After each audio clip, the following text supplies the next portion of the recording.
Good evening, everyone, and welcome here to Cox Mill High School for an elimination game in the SCBL playoffs between the home team Lake Norman Copperheads, the 3 seed in the SCBL, and your Queen City Corndogs, the 4th seed, respectively. I'm Jonah Weintraub, happy to be bringing you tonight's game on a hot evening with very little shade in Upper Concord, North Carolina. Corndogs will be first to bat, but first let's go over the playoff picture. As you can see, our little bracket there in the bottom left corner. Lake Norman upset the Copperheads upset the Owls to get to this stage of the playoffs. The number 1 seed officially eliminated from the bracket, and a nice bounce back for Lake Norman after losing to the 6th seed Regulators in round number 1. The Corndogs beat those very Regulators in the losers bracket game number 1, and that was last night, a 17-6 pounding of the Regulators. To get here for a 3-4 matchup, winner will face the loser of Concord and Mooresville, who also play tonight. We'll make sure to keep you in the loop regarding that contest as well. But for now, let's keep it focused here at Cox Mill, where Dave Mossery is leading things off for the Corndogs. Mossery has been promoted to a primary leadoff guy for this Queen City squad, and the righty from Williams College has done a superb job in that role. Pitcher on the mound for the Lake Norman Copperheads today is Blake Altschuler. And Altschuler, the Corndogs quite familiar with him. This is his 4th start against Queen City this year. And starts off on a down pitch that's going to hit Dave Mossery and put the leadoff man on base for Queen City. Mossery got hit by a pitch last night as well and is able to make his way on to first, bringing up number 10, Cannon Pierce. The Corndogs had a phenomenal game last night on the offensive side of the ball, had been dormant with the bats for about a week. But the one exception to that before was when they came here on last Friday. Won 10-0 in 7 innings against the Copperheads. Altschuler and the home team hoping for a different result today in this winner-go-home game. Cannon Pierce gets under this one, though, and is going to flare it opposite side, and it will be handled in left field for out number 1 by Welker. Very short field here at Cox Mill. From plate to center, it's 55, or 355, I should say, and down the lines, it's 315. Very hitter-friendly park. And speaking of hitters that you don't want to see in a friendly park, it's number 42, Dylan Lewis, who had the best hitting game out of any Corndog all season last night. 3 home runs, 6 RBIs, and 2 walks drawn. Lewis trying to pick up where he left off, but instead grounds it over to the third baseman, Lopez, but the ball is passed over to Gray at second. That is Kiefer at second. And now the Corndogs put runners on the corners with 1 down.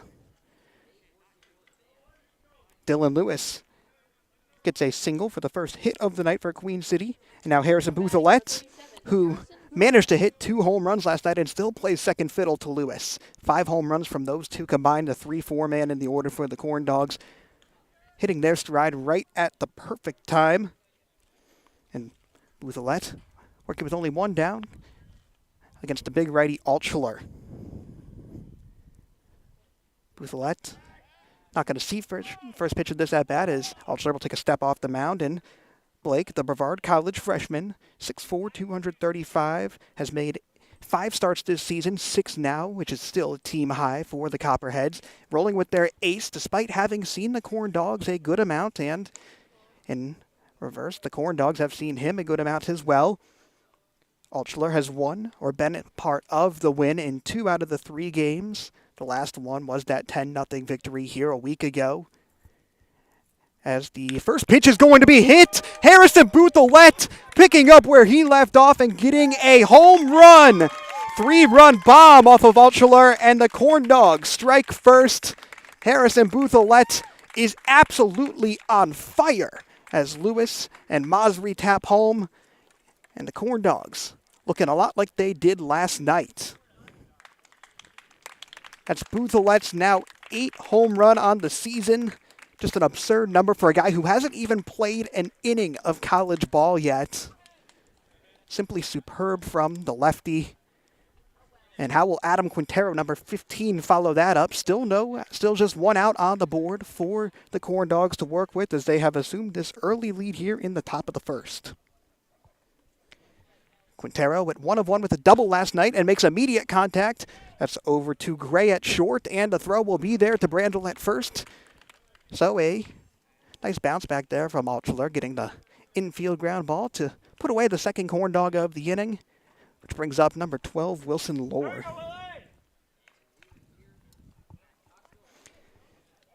Lohr, another lefty in this lineup, facing Blake Altschuler, who had only allowed 19 runs all season over 37-plus innings.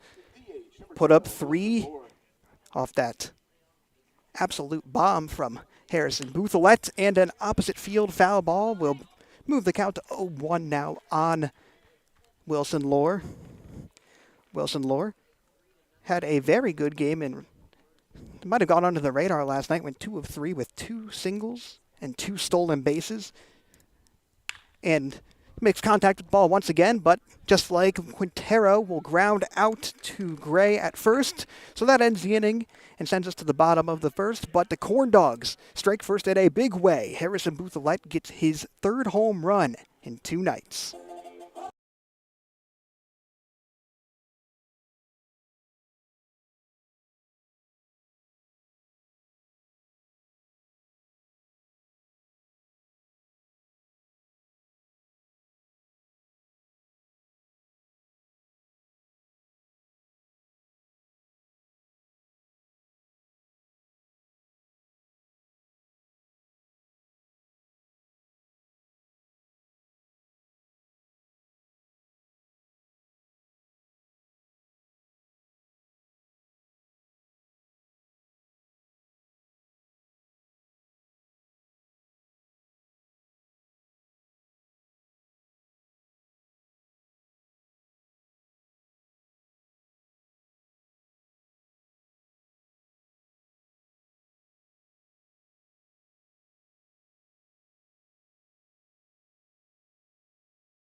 Starting things off here from the bottom of the first with number 6, Connor Kiefer.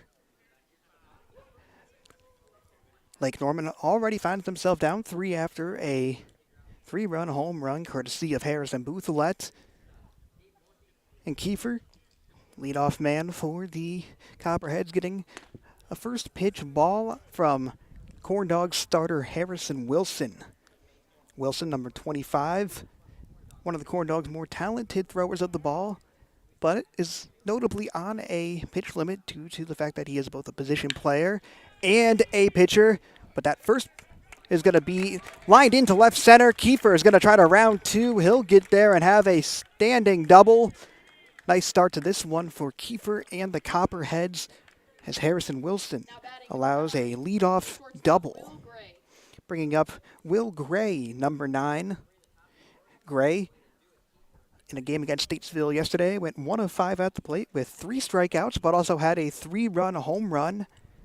Corndogs and Wilson hoping for the former of those two rather than the 3-run bombs.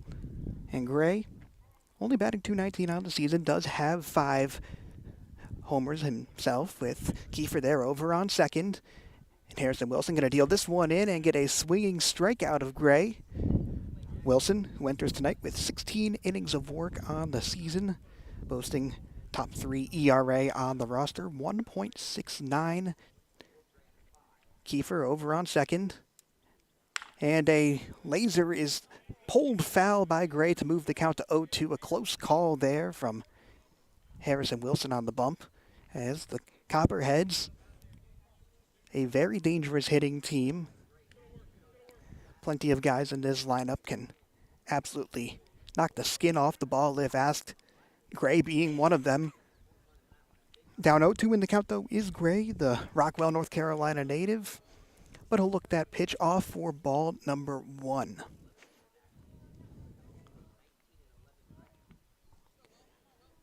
Corndogs got a much needed win last night, not only because it would have ended their season, but just to see the bats get hot again, and that's carried over into tonight, top of the first. Now they got to shore up things on defense. After that first inning, they gave up 5 runs last night to the Regulators and only allowed 1 the rest of the game. Gonna want to see a performance similar to the rest of the game rather than that first inning. As the 2-2 pitch is beamed in, and did Gray go is the question. Looks like they're going to say he didn't. Unable to strike out Gray was Harrison Wilson, which brings up a full count with Kiefer over on second. Kiefer has a team-high 5 doubles entering tonight's game, gets another one on his first hit. And the leadoff man standing over there on second. And the full count will be fouled back to keep this alive for Gray. Kiefer has 8 steals on the year as well, standing over there on second. Something to watch out for. Will Gray, once again, looking to get on base. Still no outs after that leadoff hit. And that's going to be strike number 3. Looking, Harrison Wilson picks up his 26th punch out of the year and puts the Corndogs with 1 out on the board. That will start things off nicely here for Wilson after allowing that double. Number 16, Landon Reeves. Which brings up Landon Reeves, one of 2 home run derby participants from this Copperheads team. The powerful lefty starts things off with a looking strike from Wilson. If there's one thing Wilson does, it is pitch the ball with tons of velo. Gets near the 90s and most of the time around the 90s with his fastball. Gets ahead 0-1 in the count here and beams in another one low, but that's going to be a ball for a 1-1 count. Reeves, the junior from Overland Park, Kansas, a big reason why the Copperheads secured that 3 seed in the SCBL tournament. And after losing their first game to the Regulators, a 3-6 upset, very easily could have folded against the number 1 seed Statesville Owls, but instead bounced back with a commanding and convincing win on the road at Statesville yesterday to get them to this position. Both these teams put their seasons in the balance, and the Corndogs on top early, and a 1-2 count with Wilson on top of this at-bat. This pitch is hit in, and it's going to be fouled straight back. So once again, a Copperhead able to keep the count alive here.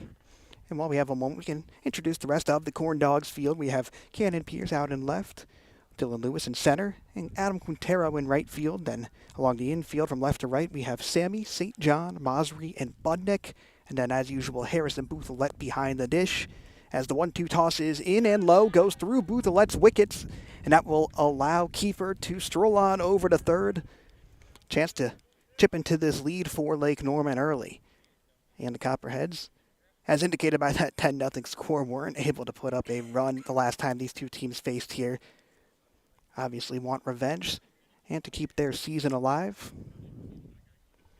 As once again, we're met with another 2-2 count. Harrison Wilson already has one strikeout tonight.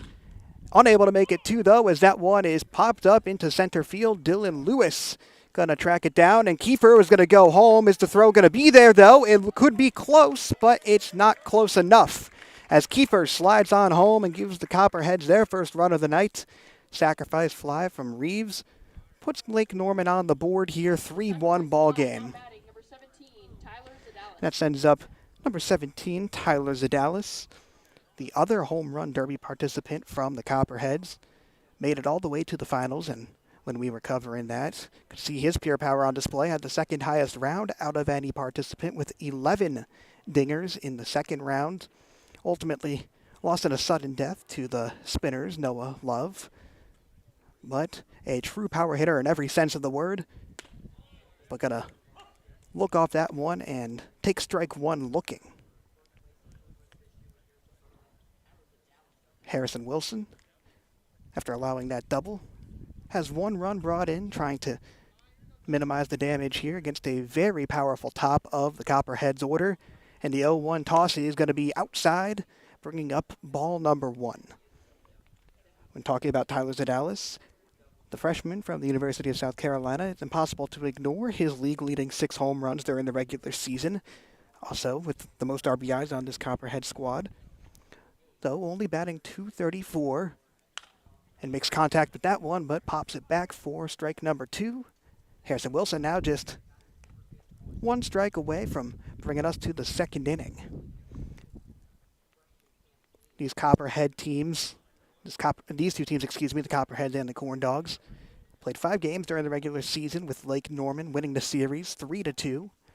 Very close in a lot of those, as the 2-2 pitch is swung and missed on. Zadalis goes down swinging, and Harrison Wilson picks up 2 strikeouts, allows the 1 run, and carries a 2-tally lead into the second inning.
Top 2, Corndogs up 2, and starting things off this inning with Nathan Sammy, who takes a ball 1 low. Sammy had a very productive game last night without even having to swing the bat that much. Number 5 for the Corndogs. Once again, doesn't swing, and that's going to be a second ball, 2-0 on Sammy, who went 1 of 2 in that game yesterday.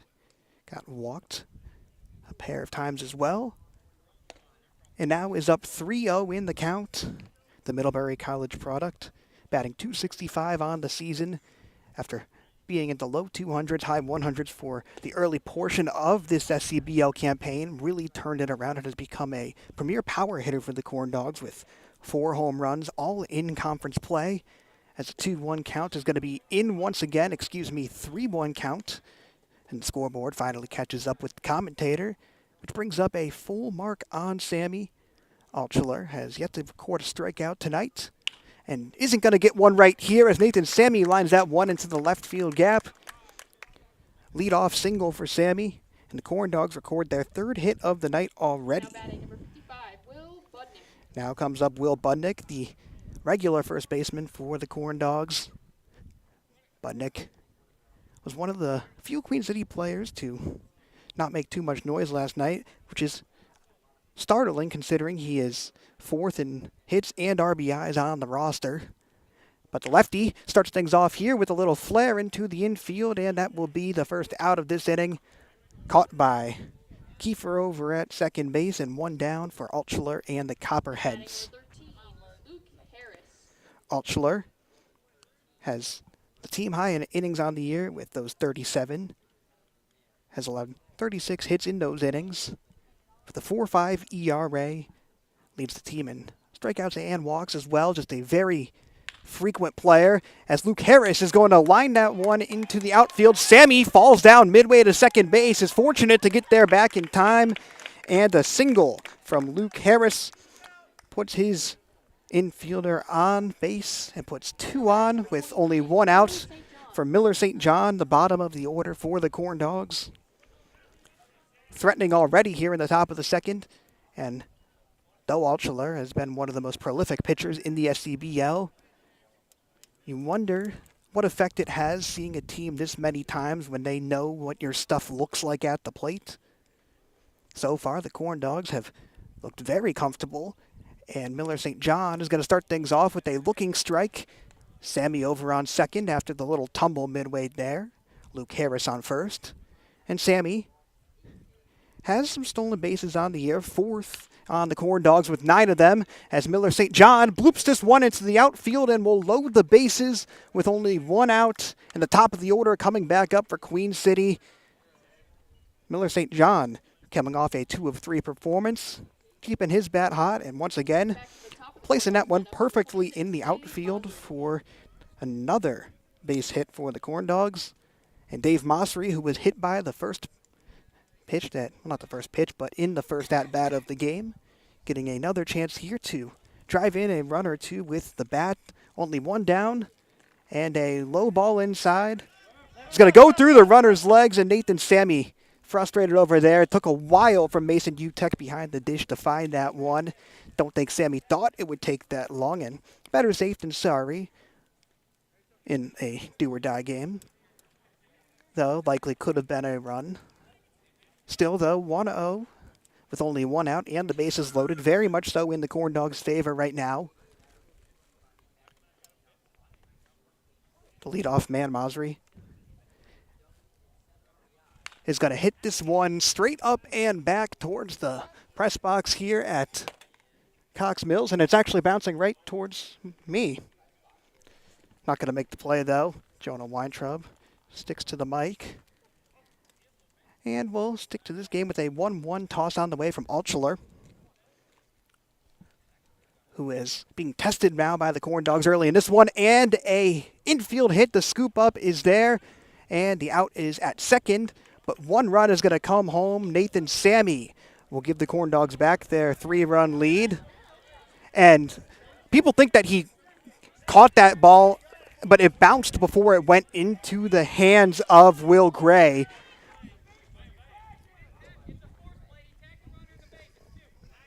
They're saying that tons of heated debate between these two sidelines. What it looked like to me was just a simple infield single that resulted in the out at second.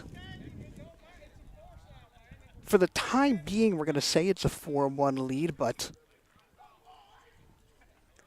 these umpires are going to discuss things and see where we stand.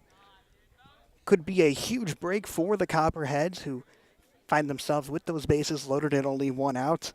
Altschuler on the season has only allowed 19 runs over 35-plus innings, as we mentioned. Getting very much so pressured here early by the Corndogs' bats. Similar to the last time these two teams faced, which was just last week. Corndogs had 13 hits. Meanwhile, Copperheads only had 2 in that contest. As we're going to see what the final result is here. That game came on Friday, and the Corndogs mercy ruled the Copperheads here at their home field. Sam Johnson pitched that game for the Corndogs, who's done for the season due to pitching limit before his collegiate year, but absolutely handled business here at Cox Mill. Johnson tossed 8 strikeouts, only allowed a pair of hits in that contest. And these umpires, well, not these umpires, but an umpire and the Lake Norman side having a discussion as we are going to see what the ruling is here. It looks like Masri was able to get that infield single perhaps, and the play was only made at second. So while we wait for confirmation on what exactly happened, we know that Nathan Sammy is no longer on third, and all those runners have advanced except for St. John. So it looks like that's what's going to happen. Another run gets added onto the board officially for the Corndogs, and a 3-tally lead is back intact with runners on the corners and 2 down. Altschuler trying to stop the bleeding with Masri over on first. That's Luke Harris on third. And Masri, someone to watch out for on the base path for sure. Number 26 has 10 thefts on the year, taking a decent lead on Jack Brandel at first over there. And a 1-0 count moves to 1-1 as Cannon Pierce swings on that off-speed pitch. The RBI single will go to Dave Masri, bringing in his former high school teammate Nathan Sammy for the 4th run of the Corndogs night. And some early fireworks between these two. Cannon Pierce is going to flare this one foul. Will it be tracked down? No, it won't. But still just 1 strike away from Altschuler, trying to record his first punch out of the night. Has 43 of them on the year. And the big 6'4" righty looking to get out of this jam right here and now. But that's not what he's going to do for the time being. But Welker is able to make the play in left field and minimize the damage. So Lake Norman allows 1 more run here in the top of the 2nd, but it could have been much, much worse as we head to the bottom half of the frame.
Lake Norman finds themselves in the same situation that they were last inning, down 3, trying to make a spurt here and get back in this game after allowing 4 runs through 2.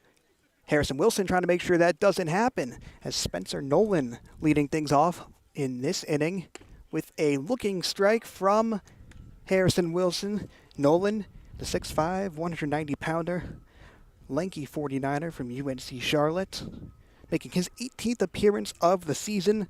Went 0 of 3 with 2 punch-outs last night. Hoping to get back on track in this one, and quickly finds himself down 0-2 in the mark after fouling that one back into the softball field here at Cox Mill. Nolan, a sophomore from Wilmington, North Carolina, making his way in-state for some college ball and striking out in 3 pitches. Harrison Wilson gets his 3rd punch out of the night and looks like he has found his stuff here, which is a great sign for the Corndogs after having such a slow start to yesterday's contest. And now Mason Utek, the catcher from the University of Utah, which makes his name very easy to remember. Getting his first at-bat of the night, the lefty steps in the box to get his first look at Harrison Wilson. And the righty from Winthrop is going to get ball number 1, as that one is just below the zone. 1 down here at the bottom of the 2nd inning. Both these teams fighting for their lives and their seasons. Stakes couldn't be higher, and so far we've been treated to a great game between these 2 conference foes. Even though they were the 3 and the 4, the Copperheads were firmly in that 3 spot. The Corndogs and the Concord Athletics, were the 5th seed, were really hovering around 500 the entire season in the conference, and surprisingly both of those 2 teams, Concord and Queen City, have been largely successful in their playoff runs. As that foul ball goes straight back towards our camera here. And that will bring up a 2-1 mark on Mason Utek.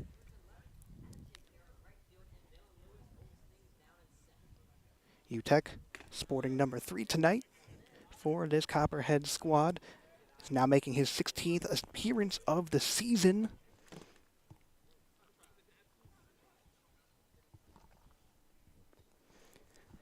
And the lefty from North Carolina by Mooresville gets a looking strike, which leads us to a full count. Utek batting .278 on the year, one of the better marks on this Lake Norman team, who only have 1 hitter that regularly plays going above 300. And with the 3-2 count, that one will be popped up into the outfield. Going to be tracked down by either Dylan Lewis or Cannon Pierce, who it is, making that play in left and giving the Corndogs their 2nd out of the inning.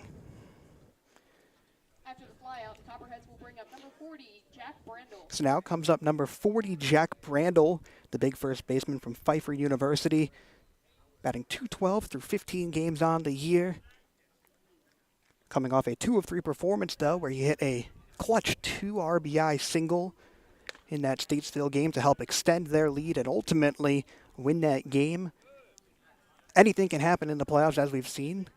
This Lake Norman team lost to the then 3-23 Regulators Baseball Club in round number 1, and then bounced back to beat the number 1 seed in round number 2. So, in a single elimination, even double elimination format like we have, parity is certainly on the table. As now we have a 1-1 count into Brandel, who is going to pop this one for a foul ball. And Harrison Wilson, on the verge of a potential 4th strikeout, entered tonight with a handful of Ks, 25 to be exact. Has got that number up to 28. And the righty beams this one in the bottom left corner, but just outside of the zone. Low ball evens the count at 2. Wilson, despite being 7th in the Corndogs for innings pitched on the year, is still 3rd in strikeouts, and with tonight's performance slowly climbing up that leaderboard as well. And a 2-2 pitch on the way from Wilson. Locks, loads, fires, and is not going to get Brandel to chase on that one, so another full count. So far, it's been Wilson on the bump that's come out on top of these full counts. Copperheads trying to turn the tables here, down 3. And that one will be in play. Masri has the play, and that will do it for the 2nd inning. Masri takes his time, gets the out to Budnick at first, and sends us to the 3rd inning with Queen City still on top 4-1.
Dylan Lewis starts things off here in the top of the third with a flare-up that's going to drop in right field for a leadoff single. Lewis gets his second base hit of the night after having 3 home runs yesterday evening. Now batting. And now that brings up Booth-Olette, who, as we saw in the top of the first, jacked a 3-run bomb into right field here at Cox Mill. Harrison Booth-Olette playing unbelievably. I was trying to think of an adjective to put there, but really there's too many words that could be used to describe the way he's been hitting the ball as of late. 1 of 1 with the home run tonight, and doesn't like that one as it goes right down the middle for strike number 1. Never going to question his pitch selection, though, as Booth-Olette has really become the Corndogs' most valuable player on the plate.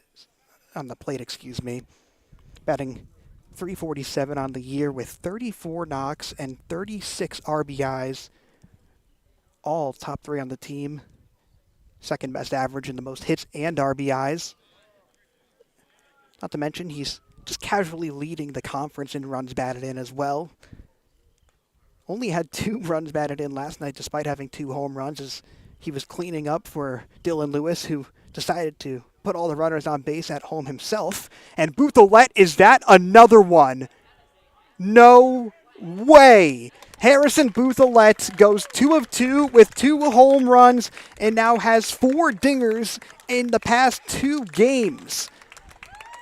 It's too good to be true if you're a Corndogs fan, as number 37 continues his dominant playoffs with the second time of the night that he's gone yard. What a fantastic display of hitting that we've seen out of Harrison Booth-Olette. Corndogs take the 6-1 advantage here in the top of the third. After the 2-run home And run. it looks like a visit to the mound for Altschuler may be in store. Quintero won't get his second at-bat of the night, as with no outs, the Copperheads have let this lead balloon to 5. Queen City has scored in each of the top 3 innings so far, and Altschuler, in his 4th start of the year against the Corndogs, has been figured out and is returning to the dugout after just 2 innings of work and 6 runs allowed. One of the best pitchers in the SCBL met his match tonight in the Corndogs hitting, namely Harrison Booth-Olette, and we'll be back after this change is made on the bump.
Top of the third inning here, and the Corndogs have carried over their unthinkable hot streak as a team hitting into this contest, taking one of the best pitchers in the conference and putting up 6 through 3 as Joe Javier, the new pitcher for the Copperheads, starts things off not much better with a Quintero single dead down the middle.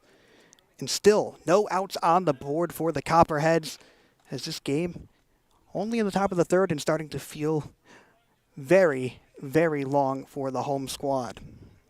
That brings up Wilson Lohr, who grounded it out his first time up. And gives us a second to talk about Joe Javier, who has only played in one game the entire season, number 22. Javier, a sophomore from Kannapolis, North Carolina, gets another play made off of him, and that is not going to be caught. It drops, and Wilson Lohr is going to get a double on that one. Meanwhile, Quintero will stop at third, and the Corndogs not slowing down here. Everyone getting involved, and with no outs still, 2 in scoring position after that double dropped for Wilson Lohr, who came into the night with top 5 hits on the team, had 32, which is actually good for the third most hits out of any Corndog, but only 2 of those 32 hits had not gone for singles. Gets another extra base hit, his third of the season there, and sets the table for Nathan Sammy, who is 1 of 1 on the night with a single.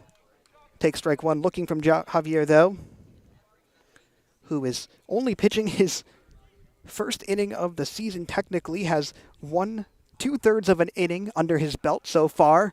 And that one goes past the catcher. Adam Quintero is going to go home, and he'll extend the lead once again. The Corndogs are running the Copperheads out of their own building right now.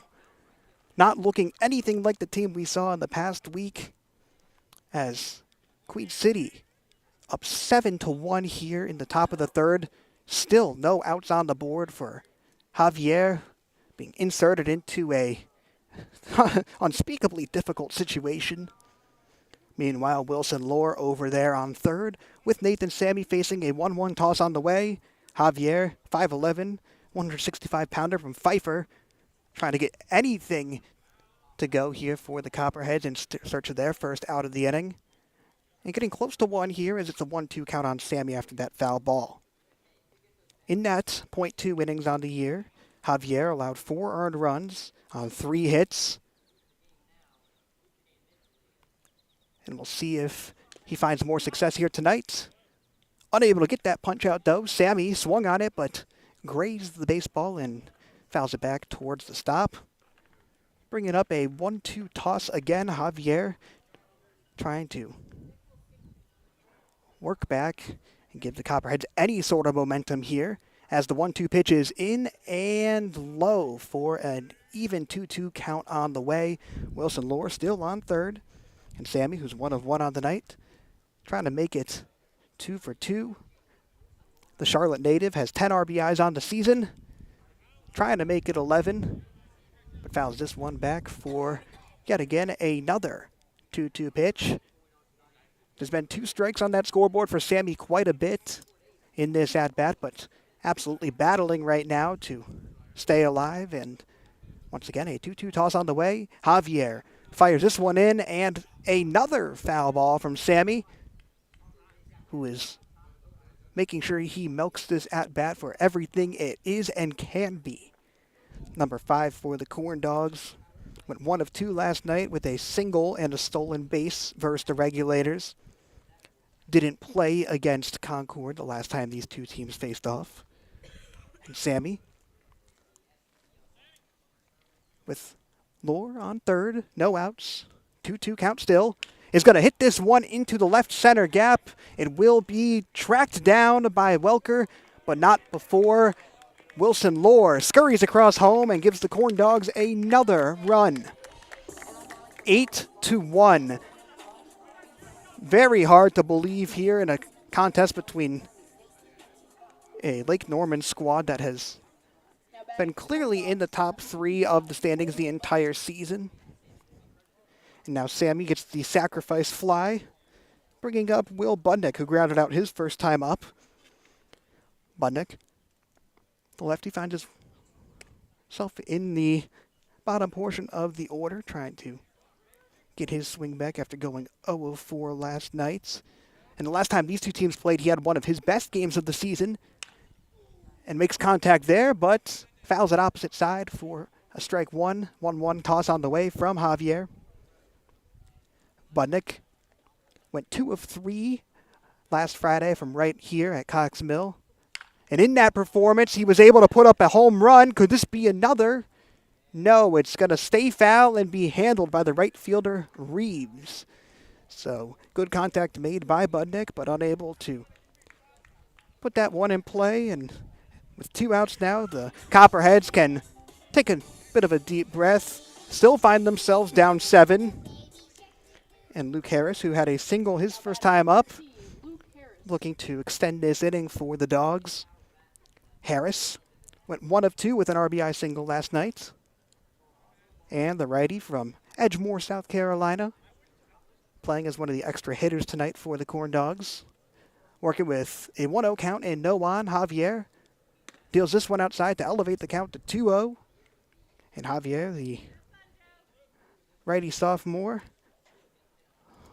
got that .2 innings of work against the Regulators in that upset loss, but is going to be fouled back right here by Luke Harris, making the count 2-1.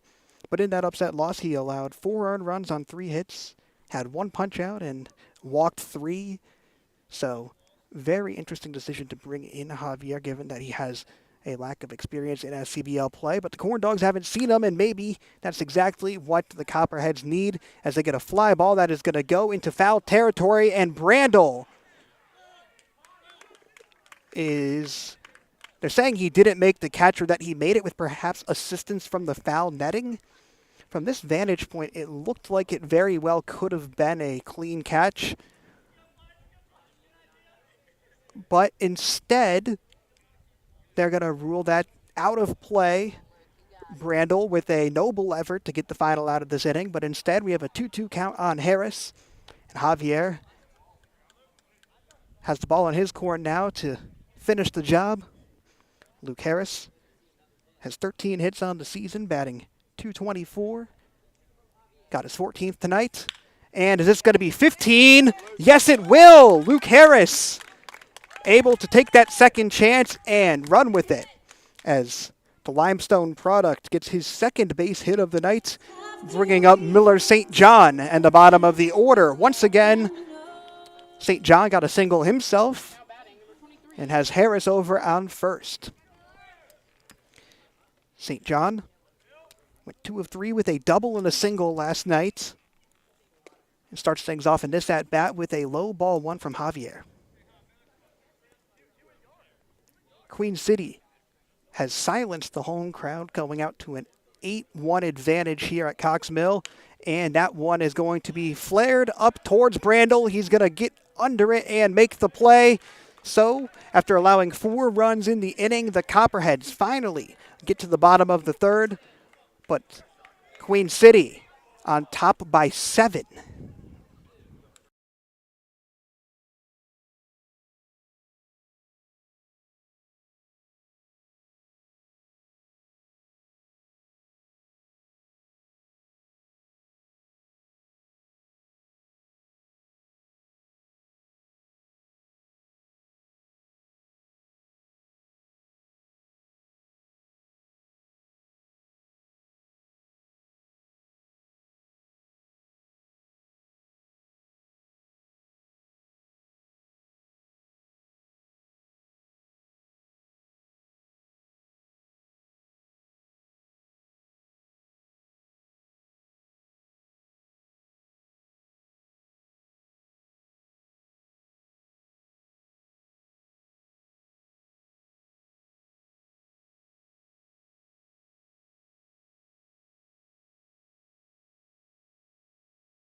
bottom of the third inning, and it seemed like an eon since the Copperheads have been up at the plate. 4 more runs in the top half of the frame as Queen City has gotten out to a 7-run advantage, and Harrison Wilson playing protector now and starting things off here with a 2-0 count on the new batter. Number 1, Jack Lopez, starting things off this inning. Also have a score update from Mooresville in the bottom of the second. The Spinners on top, 2-1 at home versus the Concord Athletics. Winner of this game plays the loser of that Mooresville-Concord game. Plenty of time to go in both of these affairs, but worth mentioning and keeping an eye on over there at Moore Park, which brings up a 3-0 pitch that goes right down Central Ave for strike number 1 on Jack Lopez. Lopez, the 5'9" righty from right here in Charlotte, North Carolina, or I should say, right where the Corndogs play in Charlotte, North Carolina, making his 20th game appearance of the season, batting just .136. But looking like he's going to have a hit right there unless Lewis can get there, but the diving catch is unable to be made. Lopez might have 3 if he wants it, but he will stop at 2 and almost got caught there. So Lopez able to record the double to start things off. In fact, it's the second inning that the Copperheads have started things off with a extra base hit. And that sends up number 2, Connor Welker. Following the double, number 2, Connor Welker. Dylan Lewis went all out for that ball, and unfortunately for him, a single turned into a double as he went airborne and had to relocate that one on the ground. So Lopez now in scoring position, looking speedy on that base path when he was running there, but only has 3 steals on the year. Still, though, something to monitor as the first pitch of this at-bat is going to be hit opposite side, yep, from Connor Welker, another one of these guys that goes to Pfeiffer University. Welker, a 5'10" righty, right here from Concord, North Carolina. And Welker, another guy that is only batting in the mid-100s on the season, 160 hitter.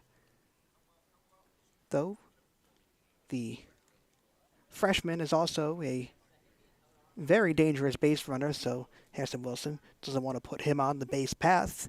As Lopez already on second, no down, and a 1-1 count. Tossed in, and contact is going to be made. Will Budnick will have the catch from Masri at second. Lopez able to get over to third and putting himself closer to the bag. So that sends up Connor Kiefer. And the top of the order once again for the Copperheads. Really just trying to find their way back in this contest. Queen City has blitzed them so far, but have a runner on third in Lopez, and Kiefer started the game off with a double for the Copperheads. Gets his second at-bat of the night and won't bite on that outside pitch from Harrison Wilson. 1-0 toss on the way. And Kiefer, the 5'9" righty from Monroe Community College, has played more games than any Copperhead on the season, making his 26th appearance of the campaign now, and is going to have a 2-0 count in his favor after that pitch is just barely below the bottom right corner of the zone. Kiefer from Buffalo, New York, batting .204 on the year with a team-high 19 hits, and goes swinging on that one to help Harrison Wilson get back in the count. 2-1 now on Kiefer. 1 of 1 on the night with that double that we mentioned earlier. And Kiefer coming off a 1 of 6 performance against the Statesville Owls.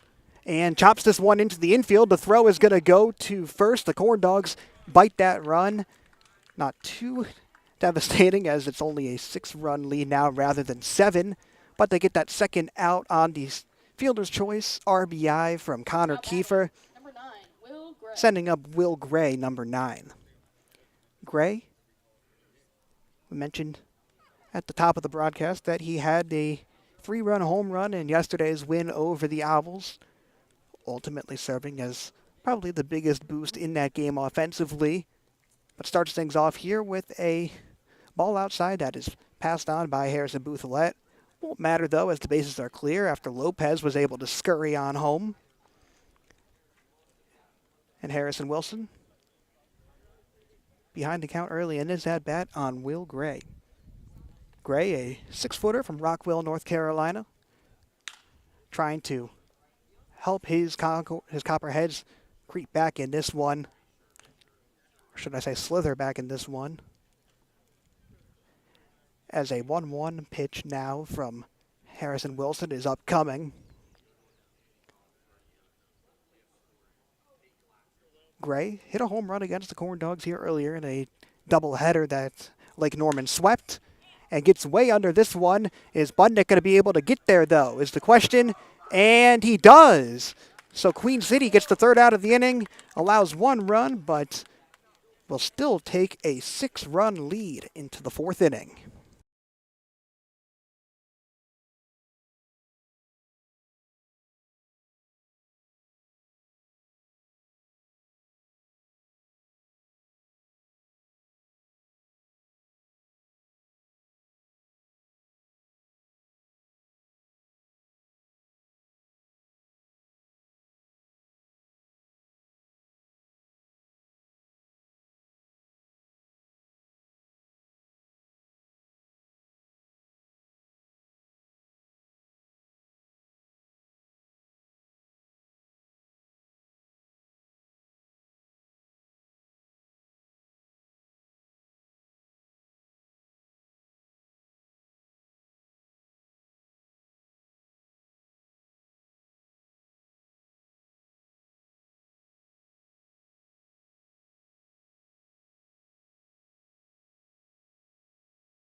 The Corndogs, top of the order, returns here for the top of the 4th inning with Dave Mossery, who is 1 of 1 on the night with a single. Also got hit by a pitch in his first at-bats. So the on-base percentage looking perfect so far for the leadoff man. And he hits this one right back to Javier. A nice play made by the pitcher to get a quick out, which is just what the doctor ordered for this Copperhead side. Have allowed 3 runs in the first, 1 in the second, and 4 in the third. But this is the most difficult portion of the Corndogs lineup that Javier has yet to see. 2, 3, and 4, Pierce, Lewis, and Bouthillette, all getting ready to gear up for their third at-bats of the night. As Javier faces Pierce first, and we'll start with a high ball to get behind in the count. Pierce is 0 of 2 on the night with 2 flyouts. Looking to put his name in the stat sheet.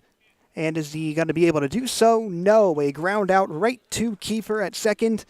And a much different inning here for the Copperheads as they go 2 up, 2 down on a pair of quick at-bats from the Corndogs, top of the order.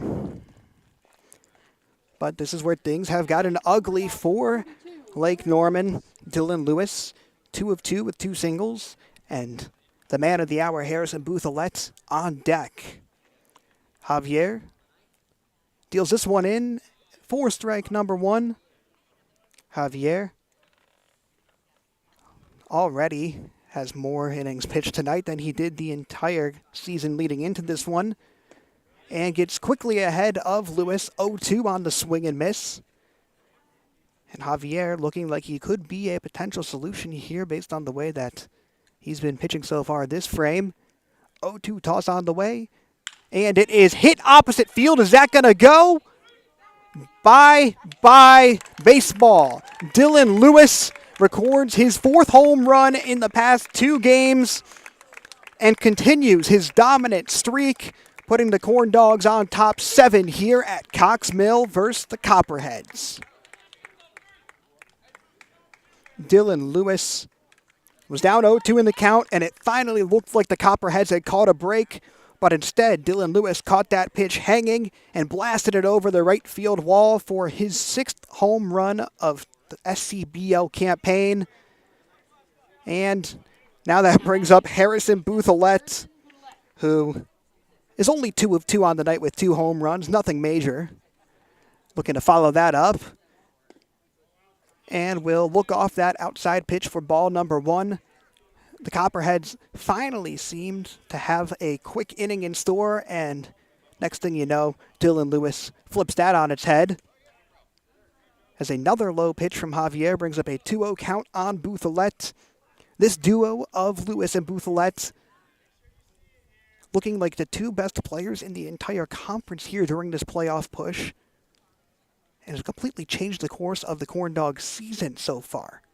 As Bouthillette chops this one over to Brandel at first, and his first out in a long time for Bouthillette brings us to the bottom of the 4th, but not before Dylan Lewis could get one more home run to his total. A solo shot gives Queen City a 7-run lead heading into the bottom half of the frame.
Landon Reeves of the Copperheads starting things off here in the bottom of the 4th.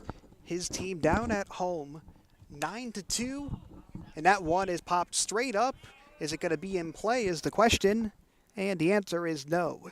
Quick 0-1 count on Reeves, though, who is spearheading the meat of the order for the Copperheads. Him and Zadalis, 2 of the most prolific hitters on this squad. Up now and then on deck. As the 0-1 toss on the way from Harrison Wilson is fired in there and low for ball number 1. Harrison Wilson has allowed 2 runs here through 3 innings. Has a trio of strikeouts himself as well. And throws that one low for ball number 2. Wilson last pitched against the Statesville Owls in a home game that the Corndogs would end up dropping. Tossed 4 innings in that one, striking out 5 and only walking 1. As that pitch is way off and will bring up a 3-1 toss after this visit from Harrison Boothlet, just wanting to go over something and give his pitcher a baseball. The Copperheads have yet to be walked tonight, and the Corndogs on the season are only walking just about 6.5 batters per 9 innings, so a very respectable number. Wilson trying not to make a first walk right here as the 3-1 toss is dealt in and low, so that's exactly what it will be. Landon Reeves gets himself on base to lead things off, setting up Tyler Zadalis, who went down swinging the first time he stepped up to the plate. Zadalis, for all the power he brings, does strike out a ton with 32 on the year, the most out of any Copperhead, and it isn't particularly close. I'm sure if you ask any Lake Norman fans, though, they will gladly take what they can with Zadalis, as he another one of those guys that hasn't even seen a college pitch yet, dominating the SCBL. Him and Boothlet, and Dylan Lewis for that matter, were all at the Home Run Derby this weekend for their performances throughout the regular season, and that has carried over to the postseason for all of these guys. As with no outs, 1 on, Zadalis trying to join in on the home run hitting that we've seen at this very friendly field for the batters. If you weren't with us for the top of the broadcast, it's only 3:55 to center here at Cox Mill, as that's going to be a strike that paints the bottom right portion of the zone. Just getting over the plate is that pitch from Harrison Wilson to make an 0-1 mark, as the scoreboard says, with Reeves over on first, the 6'5" Davidson product. Looks like he's going to stay there. Reeves has 3 thefts on the year, not a huge threat along that base path. And Zadalis, who is one of the most powerful hitters in the entire conference, looking to get his first hit of the night. It has a very favorable count to do so, as once again Harrison Wilson finds himself behind the number. 3-1 on the way. Copperhead certainly capable of making a comeback with the pure distance that they can hit the ball, as that one is hit with plenty of distance, but it's going to go straight up and straight back, which brings up a full count for Harrison Wilson, who has struck out 3 tonight, hasn't gotten a punch out since the 2nd inning. And the Winthrop product, who has been arguably better on third base than he has as a pitcher, which is really saying something, is going to deal in the full count and have that one boomed straight up into the left field. Cannon Pierce and Miller St. John in the area, but the latter, St. John, gets under it and puts away Zadalis for the first out of the frame, which sends up number 23, Spencer Nolan. Nolan, coming off a 1-of-3 game versus Statesville, had a single in that one, as well as a sacrifice fly. Nolan has played in 17 games, not including this one on the season. A very tenured player, as this first hit that he sees, or first pitch that he sees, is going to be hit. Advance Reeves over to third and put runners on the corners. Copperheads doing it 1 at-bat at a time and have 2 base runners with 1 down, trying to build any bit of momentum that they can gather here. Which sends up number 4, Mason Utic. Utic, a sophomore from nearby Mooresville. We'll have to wait for his at-bat, though, as Harrison Wilson gets a visit from the bump. Manager Jeff Pluta looks like his night is done for Wilson. Has a low pitch limit due to how fast he throws the ball and the fact that he is not a pitcher as his first position, but only allows 2 runs here and puts 2 on base in this inning, as he will be replaced momentarily. We're going to see who they're going with, and it looks like the Corndogs are going to send out Peter Gullo to hand him the baton and try to finish out this 4th inning, as Queen City finds themselves up 9-2, trying to defend their lead here versus the Copperheads.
Peter Gullo enters the game in relief of Harrison Wilson with Mason Utek trying to drive a run or two in here. Has runners on the corners with only one out.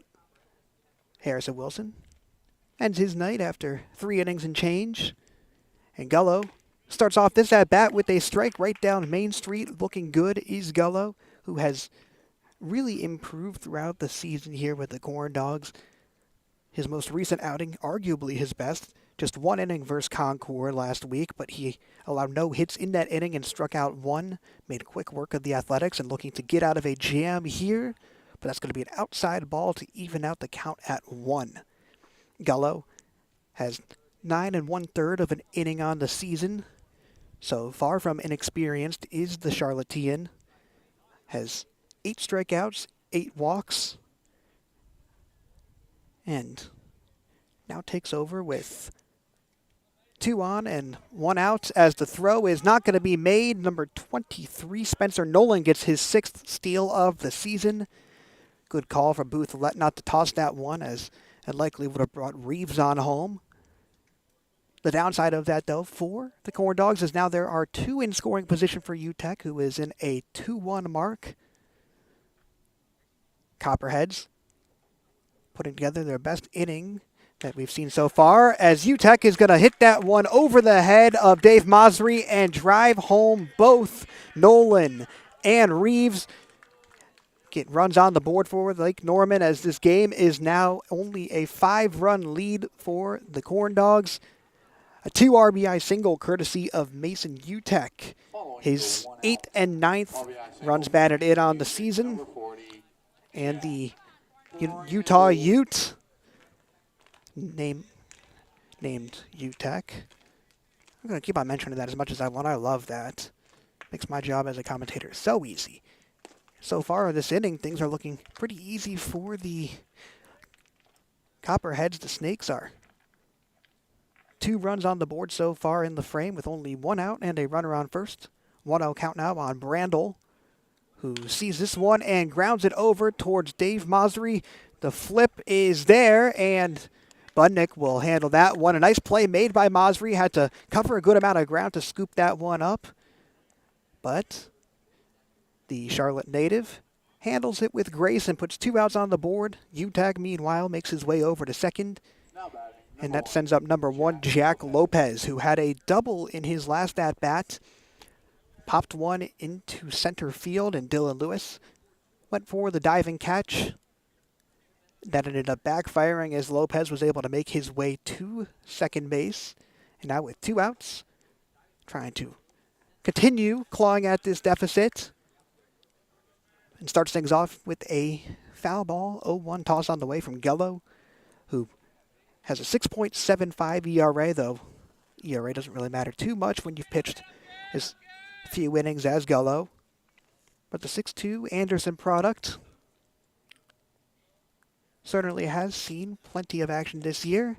And that one's going to go through Bouthellet's legs and allow the runner to get over to third. That's Utek making his way onto the third base. And Copperheads putting together a mini run right here. First inning that they've outscored the Corndogs tonight. 2-1 in the 4th in favor of the home team. And that's with 2 outs and a runner on third. But a big swing and a miss out of Lopez, who has now facing a 1-2 count. Lopez has struck out 16 times on the year in 19 games. And only batting 136.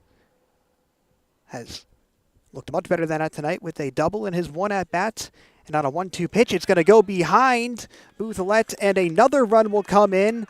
The wild pitch allows UTEC to scamper across home, and Lake Norman has suddenly brought this within striking distance.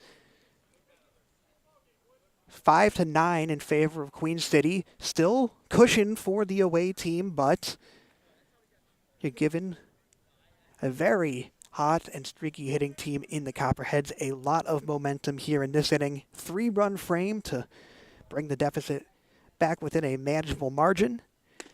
but Gello finishes the job with a swinging strikeout right there. His first of the game sends us to the fifth as Lake Norman puts up 3 to draw this within 4, but Corndogs still on top 9-5.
Top of the fifth inning here between the Corndogs and the Copperheads. Home team able to chip their way back into this massive lead. It was 9-2, now 9-5. And a little bit of pressure back on the Corndogs as a new pitcher in the game for Lake Norman. It's going to be Tanner Lynn, number 30. Has seen limited action so far this season for the Copperheads with just 2 innings under his belt. But that being said, in those 2 innings has only allowed 1 run and has 3 strikeouts to 1 walk. His first batter that he'll face. No easy challenge, though. It's going to be Adam Quintero, number 15 for the Dogs. Batting .333 on the season after joining about 2/3 of the way into the campaign. And the App State Mountaineer has 10 hits and 6 RBIs. So far tonight is 1 of 2. Looking to help the Corndogs get back on track. As another one is beamed in there by Lynn, who makes the count 1-2. Looking comfortable so far as we are set for a battle of the bullpens the rest of the way through. Both starting aces out of the game, and it's going to really test these relievers in terms of which squad has the better unit. Likely what this game will come down to as Quintero has the count elevate back to 2-2. Still has to protect the plate, does Quintero, who is coming off a 1-of-1 performance against the Regulators yesterday. Had a 2 RBI double as a pinch hitter. And Quintero, the 6-footer from Monroe, North Carolina, is going to have a while to think about this next pitch as he steps back into the box.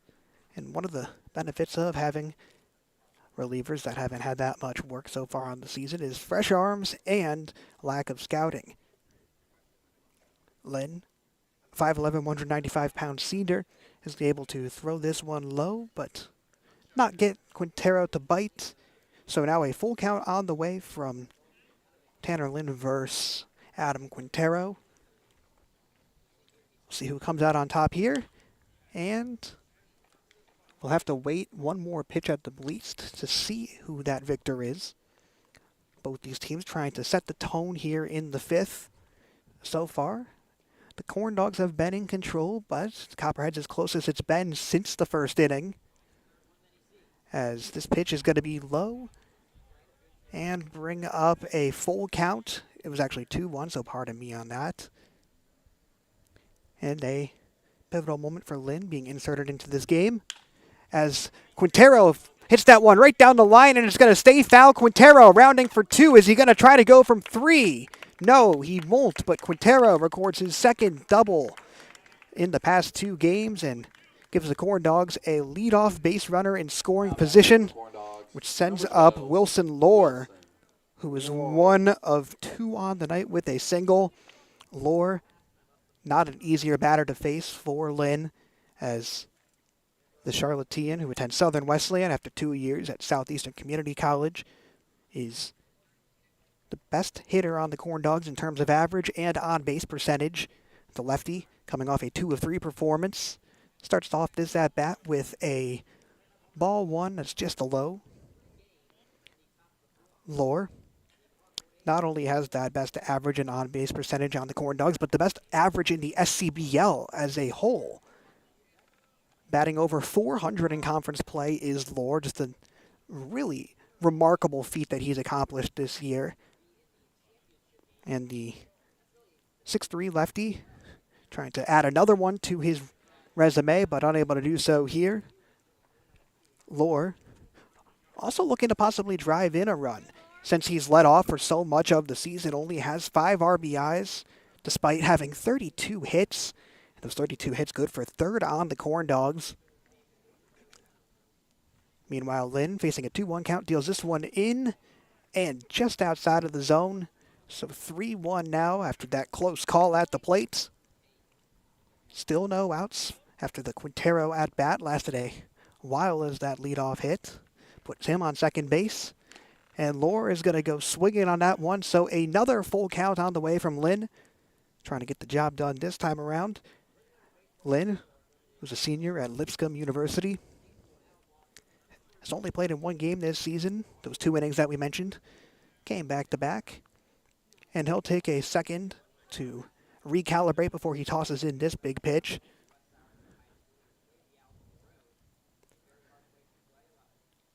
Takes a deep breath, does Lynn. Surveys second.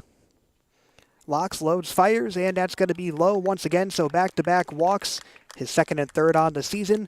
Puts 2 on the base path for the Corndogs. As Queen City looking to strike once again.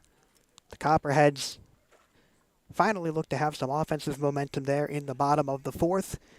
And now the away team threatening here in the top of the 5th frame. It's going to be Nathan Sammy coming up to bat after this conversation between Lynn and UTEC, the catcher. Just going over how they're going to attack this as Lohr gets on base for the 2nd time tonight. And Sammy, who is 1 of 2 with a single and a sacrifice fly, returns to the plate. Now batting, number 5, Nathan Sammy. And the Corndogs have so far translated their phenomenal hitting from yesterday. Had a season-high 18 knocks against the Regulators in that 17-6 win last night. So far have 9 runs midway through 5. Copperheads trying to turn things around here, as close as it's been in a while. But Corndogs on the verge of potentially reclaiming a larger lead. Have 2 on with no outs. And Nathan Sammy at the plate with a 2-0 mark after back-to-back balls thrown by Lynn.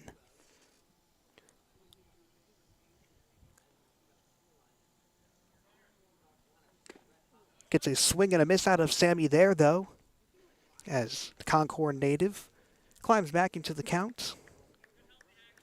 The Corndogs on the year get on base just about 40% of the time, a relatively solid mark for the Corndogs, who went into a slump last week but have been in anything but since, as that pitch goes right down Central Ave and Tanner Lynn evens the count at deuces. Every out matters in this one for Lake Norman. And Lynn, trying to put the first up in this inning, has had back-to-back full counts and back-to-back walks. So he's got in there, just unable to finish the job and close the door. Hoping to do that now with a 2-2 pitch on the way once again after Sammy fouled that one right back towards us. Probably jiggled around the camera a bit.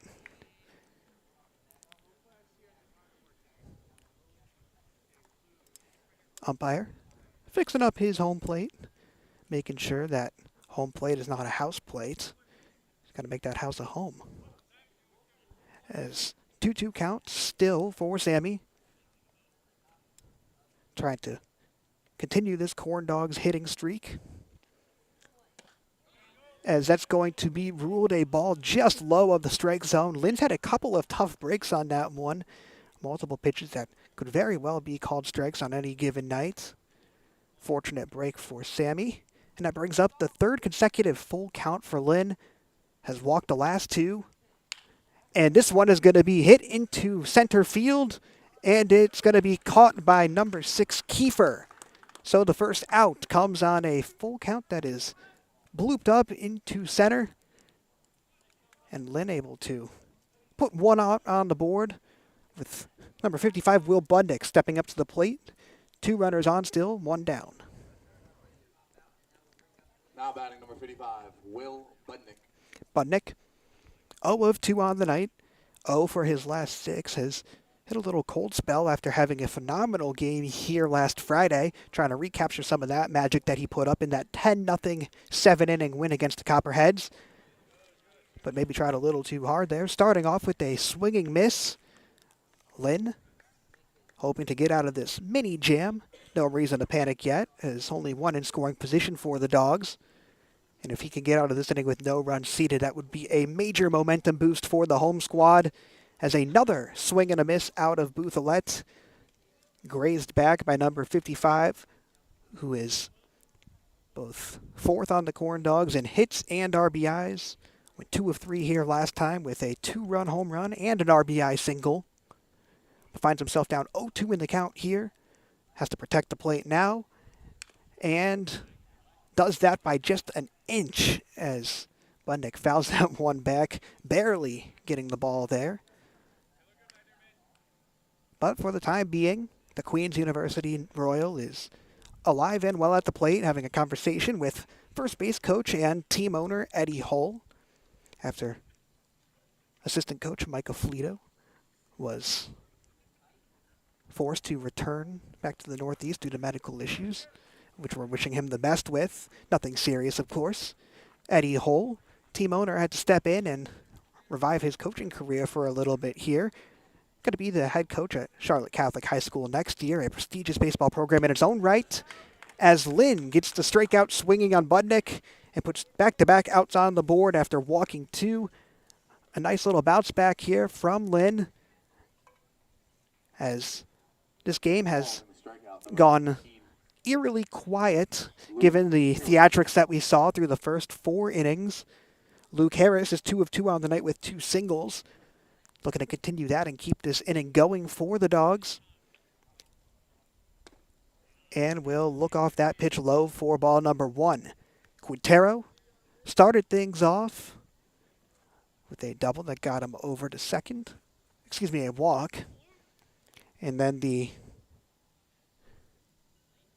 walk from Wilson Lohr put him on first, as that pitch is in from Lynn. And now a 2-1 count, I believe, on Luke Harris. It should be 1-1. The scoreboard indicates 2-2. So Harris, who has been perfect so far tonight, doesn't bite on that low pitch, and that will make the count. As they have the scoreboard at 3-0, I'm not sure. I believe they called the second pitch a strike. I mean, we're closer than the scoreboard people are. And by we, I mean me. As Harris has another strike go in there, and that one is surely called in the zone. So the scoreboard, we're going to go with that. It says 3-1. Lynn trying to avoid his third walk of the inning and finish out the job here. As the Lipscomb product deals this one in, and that's going to be a single for Luke Harris, his third of the night. Quintero's going to send it home and get the Corn Dogs 10 runs on the night. Just what Queen City needed. Had gotten a little quiet here from the visiting fan section, but Luke Harris goes a perfect 3 of 3 on the night and drives in another run for Queen City. Luke Harris looking as good as he's looked all season with a perfect night. And now the bottom of the order, Miller St. John, who is 1 of 2 on the game, steps up to the plate. Same situation as his predecessor with 2 on, 1 on second, 1 on first. And strike 1 is going to be thrown right down the middle from Tanner Lynn. Was so close to getting his Copperheads out of this inning with no damage goods, but instead, 1 more run is tacked on, and the Corn Dogs have yet to not score in an inning this game. The 0-1 pitch, though, goes right down the middle once again. A little bit of deja vu over the plate for St. John, who is now in an 0-2 hole with 2 on, trying not to strand his brothers over there, and Luke Harris and Wilson Lohr. Lohr, very capable of a steal. Not sure it'll be risk, though, as he is going to go, and that's an outside pitch that sends Lohr over to third, putting him ever so closer to home plate. And that will go down for another steal on the season. Wilson Lohr now takes the team lead with 16 thefts on the campaign. Still, though, 1-2. St. John going to have to protect the plate. And that one will be outside, so a good take by St. John evens the count at deuces. Corn Dogs don't average a ton of steals per game, just under 3. And there are some speedsters on this team, Wilson Lohr being first and foremost among those. And that's going to be a low ball, so tell me if, stop me if you heard this before, but a full count for Tanner Lynn. Miller St. John trying to load the bases here, or potentially bring in Wilson Lohr at third. 10-5 game, and an opposite hit foul ball by St. John keeps the count full. Tanner Lynn has had some tough breaks in this contest, being inserted into the game in the top of the 5th after replacing Joe Javier, who took over for Blake Altshuler. And now with a 3-2 count, 2 on, can end the inning right here. But that one is going to be lined right down the middle, and Miller St. John brings in Wilson Lohr, 11-5 for the good guys. Miller St. John moves to 2 of 3 on the night, gets his second base hit, and the exact same situation for the third at-bat in a row with number 26, Dave Mossery, returning to the plate for his 4th at-bat of the night, having runners on first and second, much like the last 2 batters that have come up to the plate. Mossery, 1 of 2 with a single. Also got hit by a pitch, but takes a big hack at that one and comes up with nothing. So 0-1 on Mossery, the leadoff man for the Corn Dogs. Looking to keep this inning alive, but goes swinging once again. Being aggressive is Mossery. And that will bring up a 0-2 count. Corn Dogs have added a pair of runs this inning, looking to get greedy and tack on a couple more. 2 down, 0-2 pitch in, and an opposite side foul ball that barely gets over the foul net. Bringing up yet again another 0-2 count. The Corn Dogs have only struck out once tonight as a team. Didn't strike out at all last night. So that one is going to be lofted into the foul territory. Looks like it's going to carry over, and it will. Mossery battling at the plate, to say the least. Meanwhile, Lynn, trying to just close the door on this inning, has allowed 2 runs, as we mentioned. Queen City has scored in every single inning this game so far, and Copperheads will have to hope that changes in the 6th.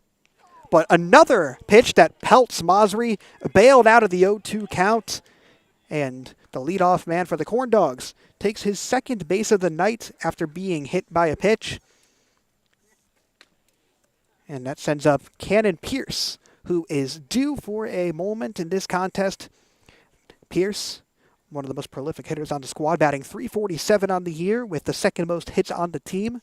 0 of 3 tonight. So if the law of averages tells us anything,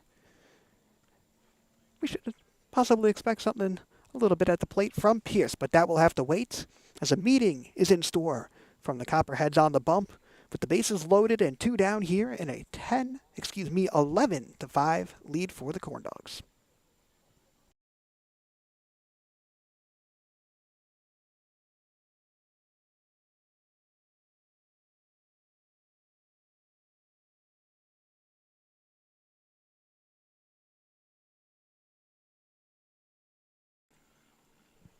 No pitching change is going to be made. Lake Norman riding with Lynn for at least the rest of this inning, who is facing Cannon Pierce for the first time tonight, the righty on lefty matchup. And Pierce is going to pop up the first pitch that he sees. Will it stay in play is the question. No, it won't. So Cannon Pierce, lucky that that one didn't end the inning right there. And the count moves to 0-1 after that foul ball. Number 10, Cannon Pierce. And Cannon Pierce, 0 of 3 tonight, but coming off a 3 of 5 performance versus the Regulators with a double as well as an RBI single. Hit a home run on his mom's birthday earlier in the week as well. And now finds himself down 0-2 in the count with the bases loaded. Corndogs have already scored twice this inning, but definitely don't want to strand the bases loaded. Meanwhile, Lynn trying to get this thing to the bottom of the frame. And that will have to wait as another foul ball comes courtesy of Cannon Pierce, the first player of the week that we had in the SCBL this season. Pierce didn't get much action at UNC Asheville his freshman year due to injury, looking poised for a breakout year with the Bulldogs after what we've seen him do this summer. And a timeout from Lynn on the bump to regroup himself and try to finally put the Corndogs away.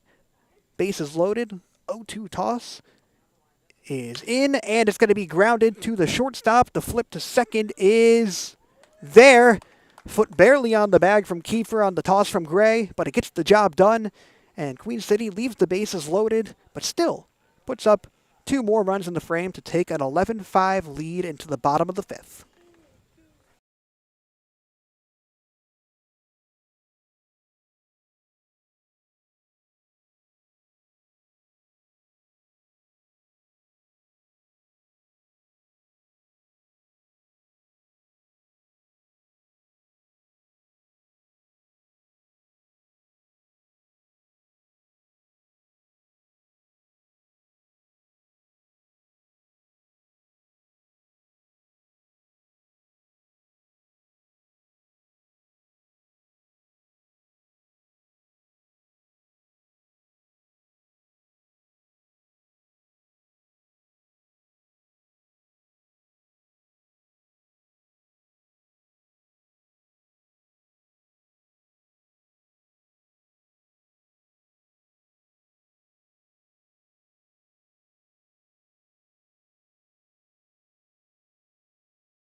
Welcome back for the bottom of the 5th. This is Jonah Weintraub with the Queen City Corndogs bringing you tonight's SCBL playoff elimination game.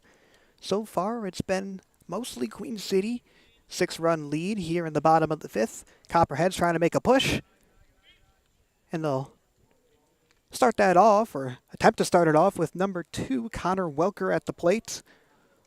Welker, Concord native, one of a handful on this team from the Concord area, which is actually closer to Cox Mill than Lake Norman is, though Lake Norman isn't a town.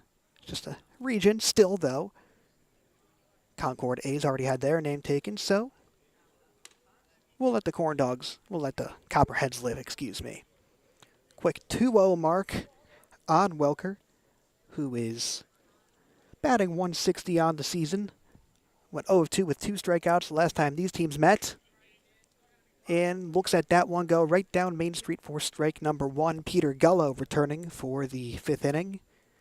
Recorded 1 strikeout and was thrown into a bit of a jam, allowed 1 run. As that pitch is high, and the scoreboard lied to us, so not only do I feel betrayed, but the Corndogs put someone on first in Welker, which sends back up the top of the order. 3rd time around for the Copperheads with Connor Kiefer. A very dangerous top of the order for Lake Norman, and Kiefer, who started things off with the double tonight, has 1 on with no outs, looking to make some noise here. Kiefer went 2 of 3 with the only 2 hits on the game the last time these two teams met.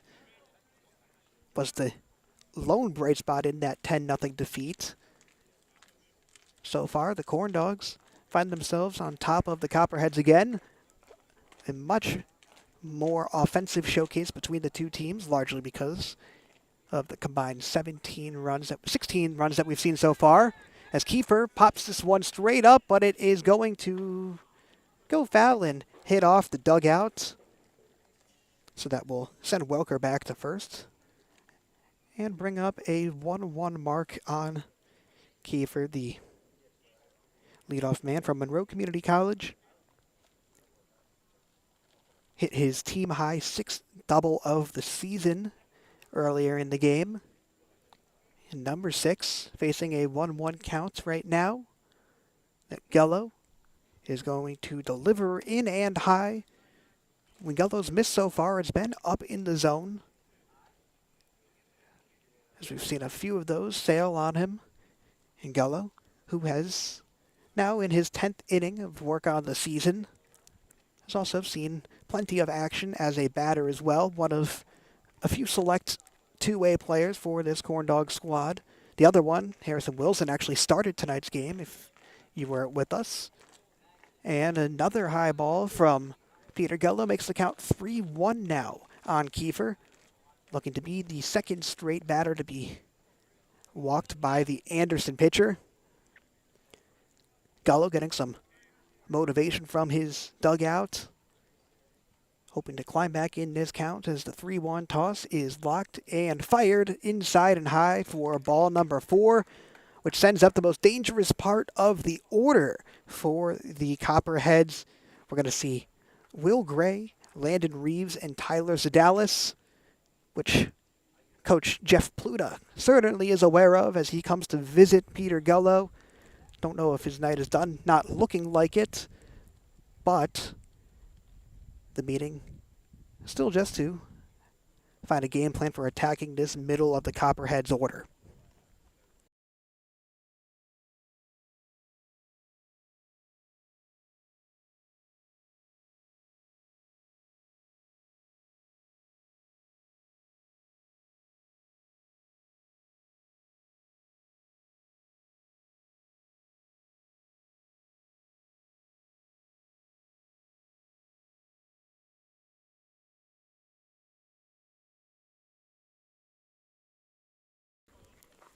All right, we're back after that quick chat from manager Jeff Pluta and his pitcher, Peter Gullo. No outs on the board, 2 on after back-to-back walks from Gullo. And that's going to be a passed ball that bounces off the backstop, putting 2 in scoring position for the Copperheads, who are down 6, scored 3 in the bottom of the 4th. But the Corndogs put 2 more up in the last frame to take back a bigger lead. We find ourselves here with Will Gray swinging and missing on that outside pitch. Swinging out of his shoes almost was Gray, who hit a clutch walk-off home run here in a game one of a doubleheader earlier in the season versus the Corndogs. That was a crushing defeat for Queen City, looking not to have any funny business here as the ball is thrown high from Gullo, keeping up a 2-1 count. Will Gray, 6-footer from the West Virginia University Institute of Technology, which is an absolute mouthful of a university. Stepping up to the plate and fouling this one over near the Cox Mill softball field, right adjacent to us here at the Cox Mill baseball field, which levels the count at 2. Gray on the season has 21 strikeouts among the team leaders.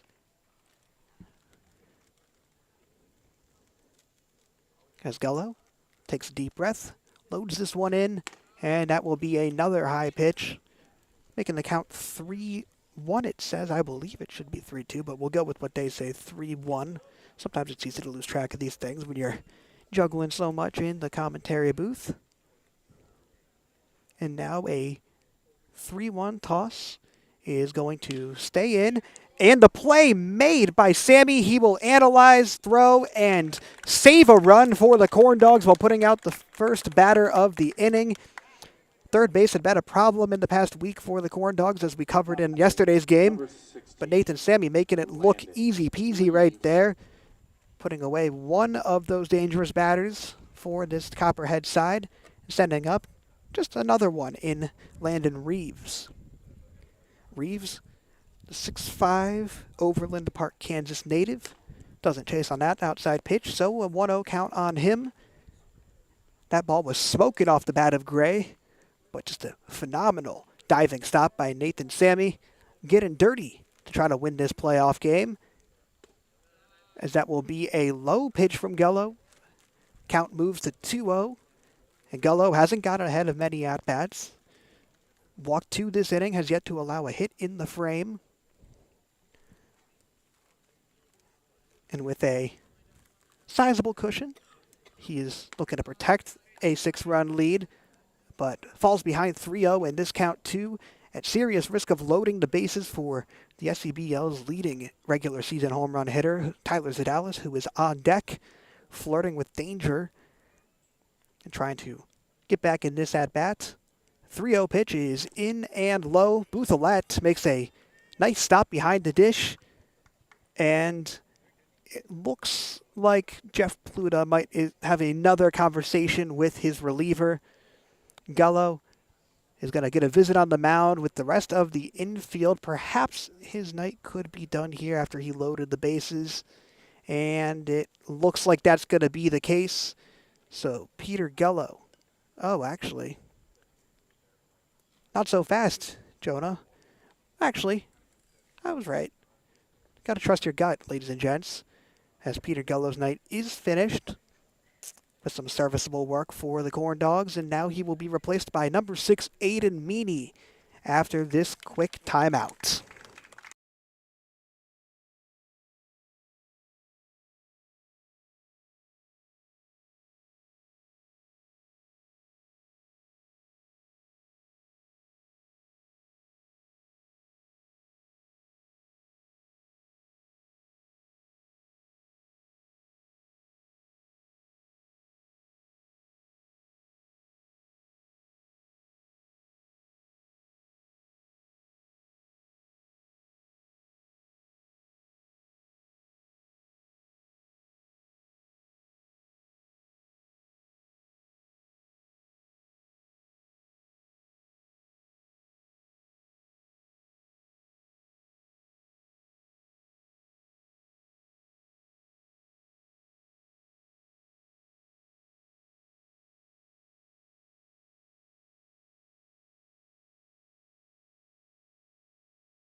we're back here after the pitching change. Aiden Meany replacing Peter Gullo Tyler Zadalis. and facing a very difficult first assignment in Tyler Zadalis, who doesn't chase on that outside pitch number 1. 1-0 count for Meany, who has seen increased workload as the season has gone on. Number 6 from the Corndogs, plays his college ball at Alabama with the club baseball program. Has 17 2/3 of an inning under his belt this season, and being inserted in the most important moment of the season on defense thus far. Getting behind, though, 2-0 on Zadalis, who has been quiet, a bit too quiet tonight, given his hitting prowess. As he takes this 2-0 pitch from Meany, right down the middle for strike number 1. Meany looking to get back on track after starting off with back-to-back balls. And Zadalis, the South Carolina Gamecock, has a team-high 22 RBIs, and with only 1 out and the bases loaded, a potential few more here. But that one will be popped up into the outfield. Dylan Lewis will track it down. The runner's going to go home, and no, he won't. An absolute bomb of a throw from Dylan Lewis at center field.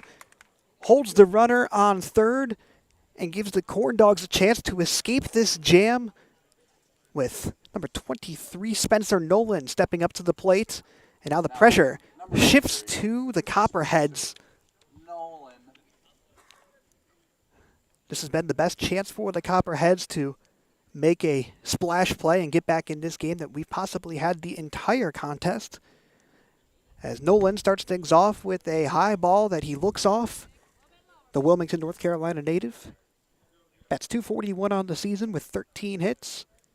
Went 0 of 3 with a pair of strikeouts last time these teams faced. And takes this pitch low from Meany to, once again, for the second batter in a row, have a 2-0 mark in favor of the Copperheads. Meany boasting a 6.62 ERA on the season. And dealing that one in the strike zone for strike number 1, an exact carbon copy of the last at-bat with 2 balls, and then a zipping pitch into the middle for strike number 1. We'll see if the result is similar. And it is, but that is going to be a dropped ball in the outfield. 1 run is coming home, and will it be 2? No, it won't. Buthelette applies the tag, and Lake Norman, even though they add 1 more run, can't get the second, and the damage is limited to just a single tally as we enter the top of the 6th.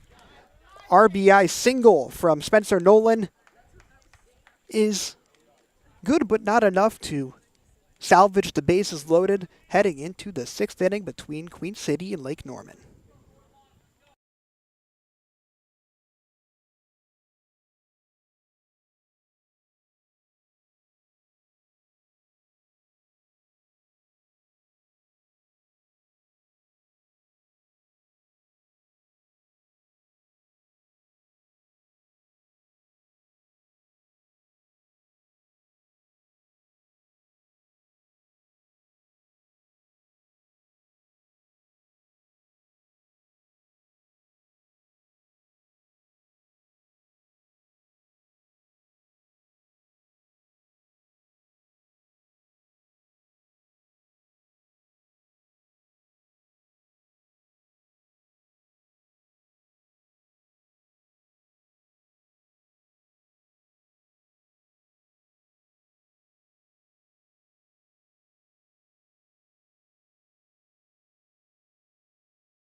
Copperheads have had some productive innings as of late, scoring 5 over the last 3.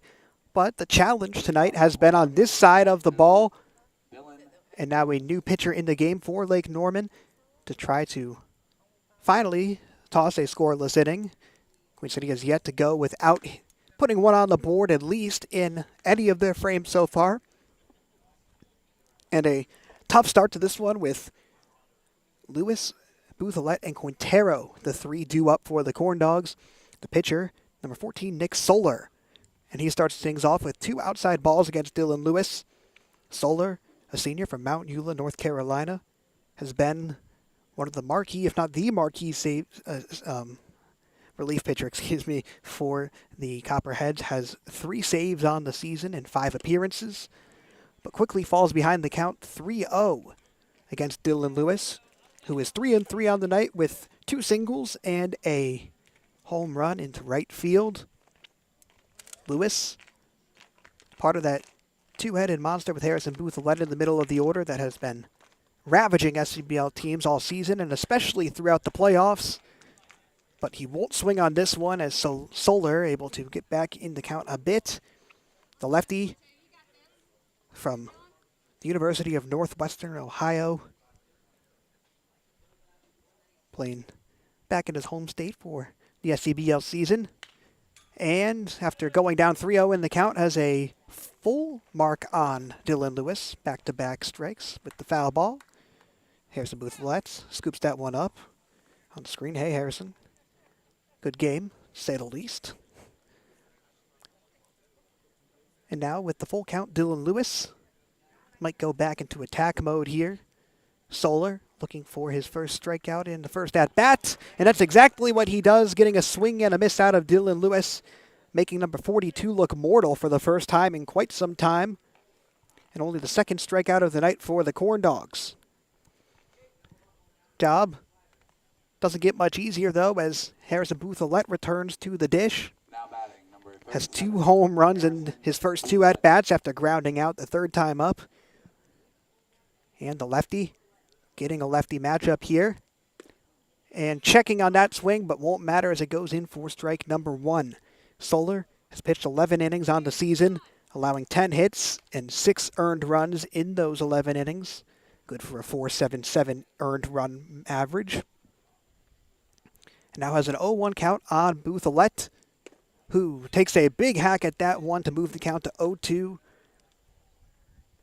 Corndogs trying to give themselves a continued cushion, have led basically the entire game. In fact, they've led fully the entire game.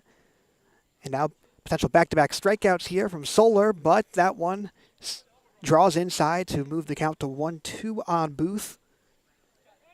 Solar pitched in that upset loss to the Regulators, allowed 3 runs on 3 hits over 2 innings.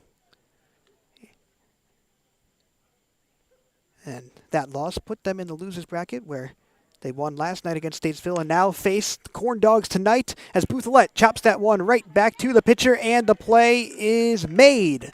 So a ground out from Buthelette, and the 2 most dangerous hitters in the Corndogs order go down back-to-back for 2 outs with no on. And Adam Quintero will take over, getting his first look of the night at Solar. Adam Quintero. Quintero started the night off with a ground out, but since then has singled and then doubled, hoping to keep that hot streak going. Meanwhile, Solar 1 out away from giving the Copperheads their first inning in which they haven't ceded a run, as the lefty deals this one low and inside for ball number 1. Solar struck out 3 in that game against the Regulators. And a man who's usually tasked with protecting a lead is now tasked with protecting a deficit, if that's the way you want to put it. And Quintero is going to chop that one right over to Kiefer at second, and a 1-2-3 inning from Solar, just what the Copperheads needed as we head into the bottom of the 6th with Queen City still on top by 5.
Welcome back for the bottom of the 6th inning. Queen City finally goes a frame without putting up a run, but still takes a 5 tally advantage into this frame as Mason Utek, the catcher for the Copperheads, starting things off against Aiden Meany, returning after getting out of that jam in the last frame. And while we're at it, we have a quick score update as well. Excuse me. There we are. It's going to be strike 1 on the foul tip from Utek. And there we are. There's our score update, looking as beautiful as ever. We have the playoff bracket in the bottom left corner of your screen, as you can see.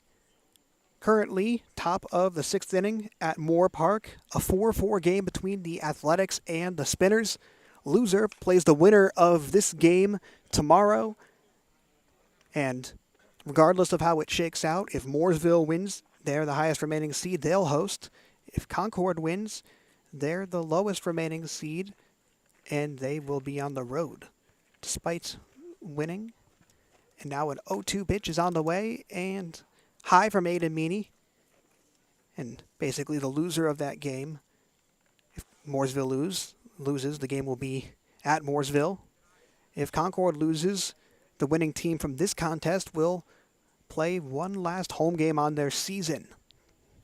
But until then, we return here for the bottom of the 6th and a 2-2 count that is fouled off once again to keep the mark alive. Mason Utek, the catcher,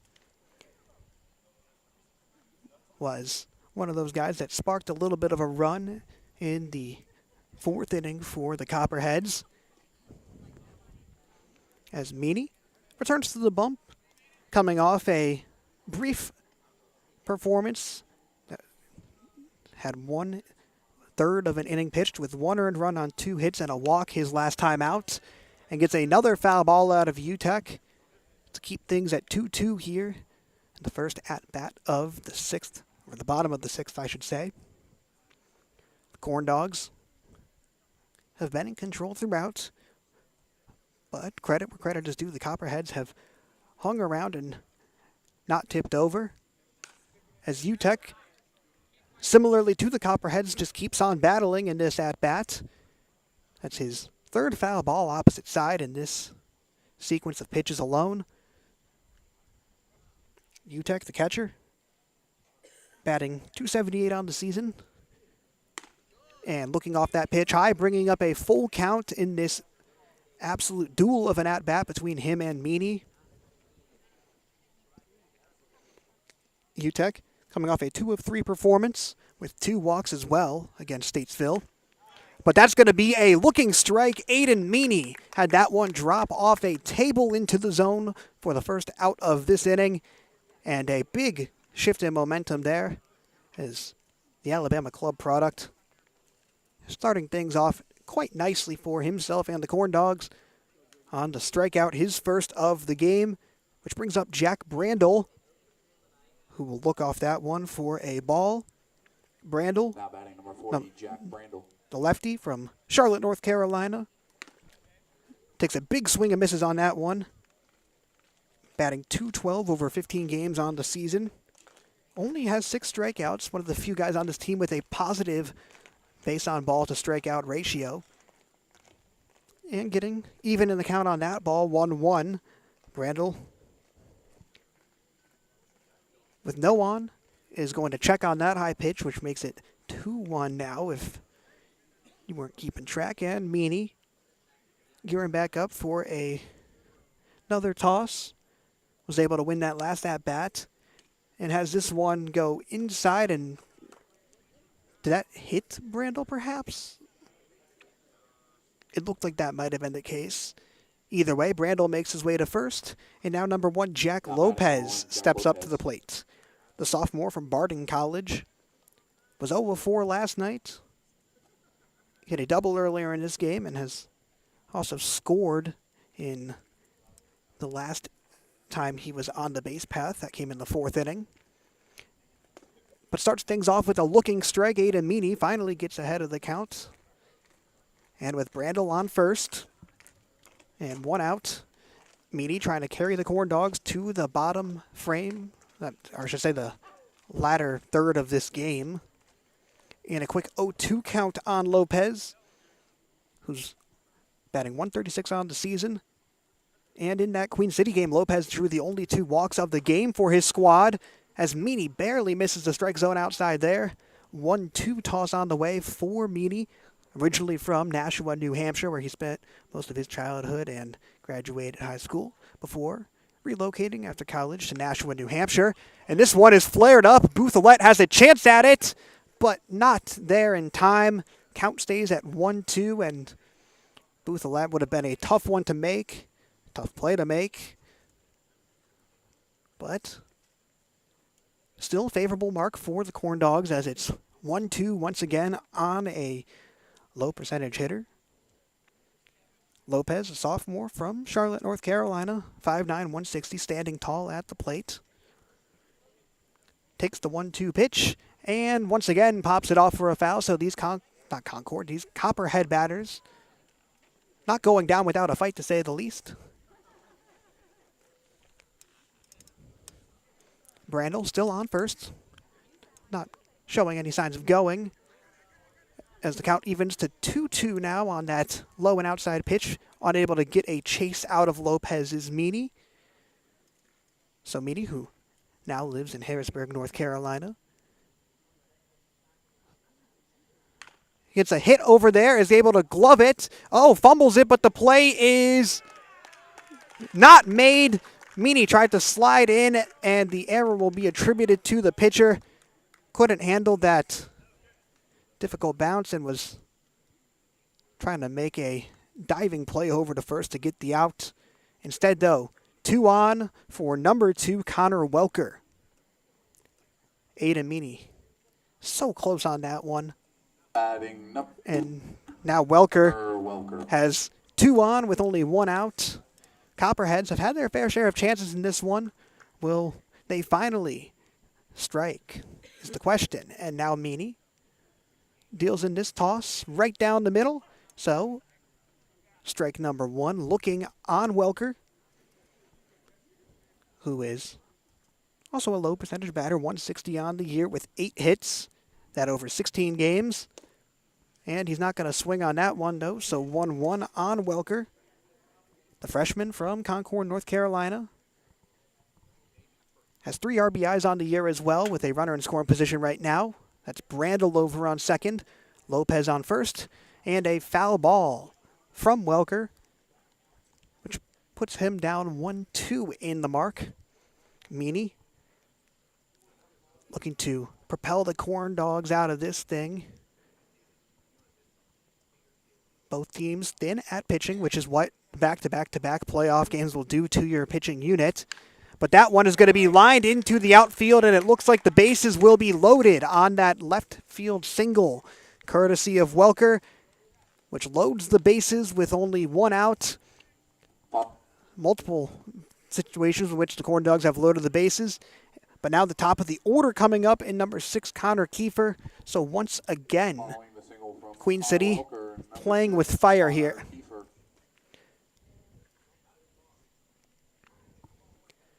Meany now officially in a jam. Bases loaded, still only 1 down.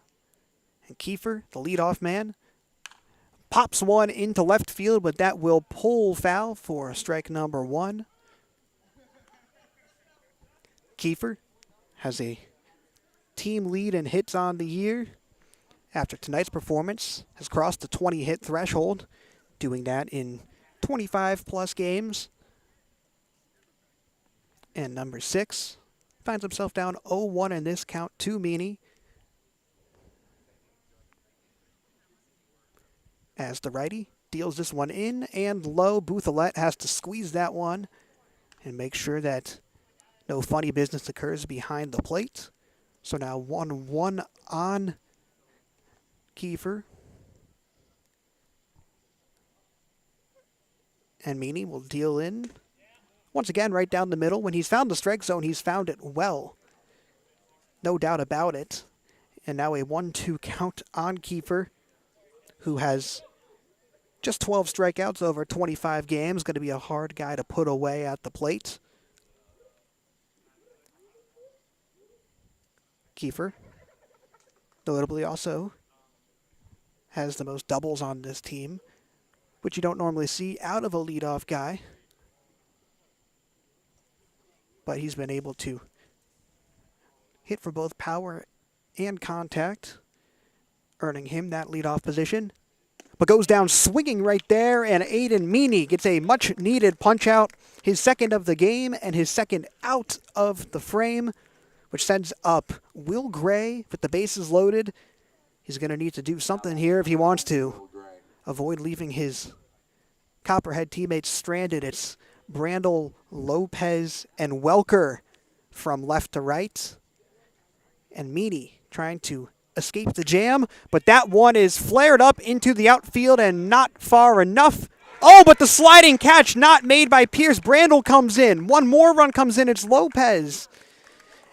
And the Copperheads get a marvelous break on the missed catch in the outfield by Cannon Pierce. Was unable to slide under that one.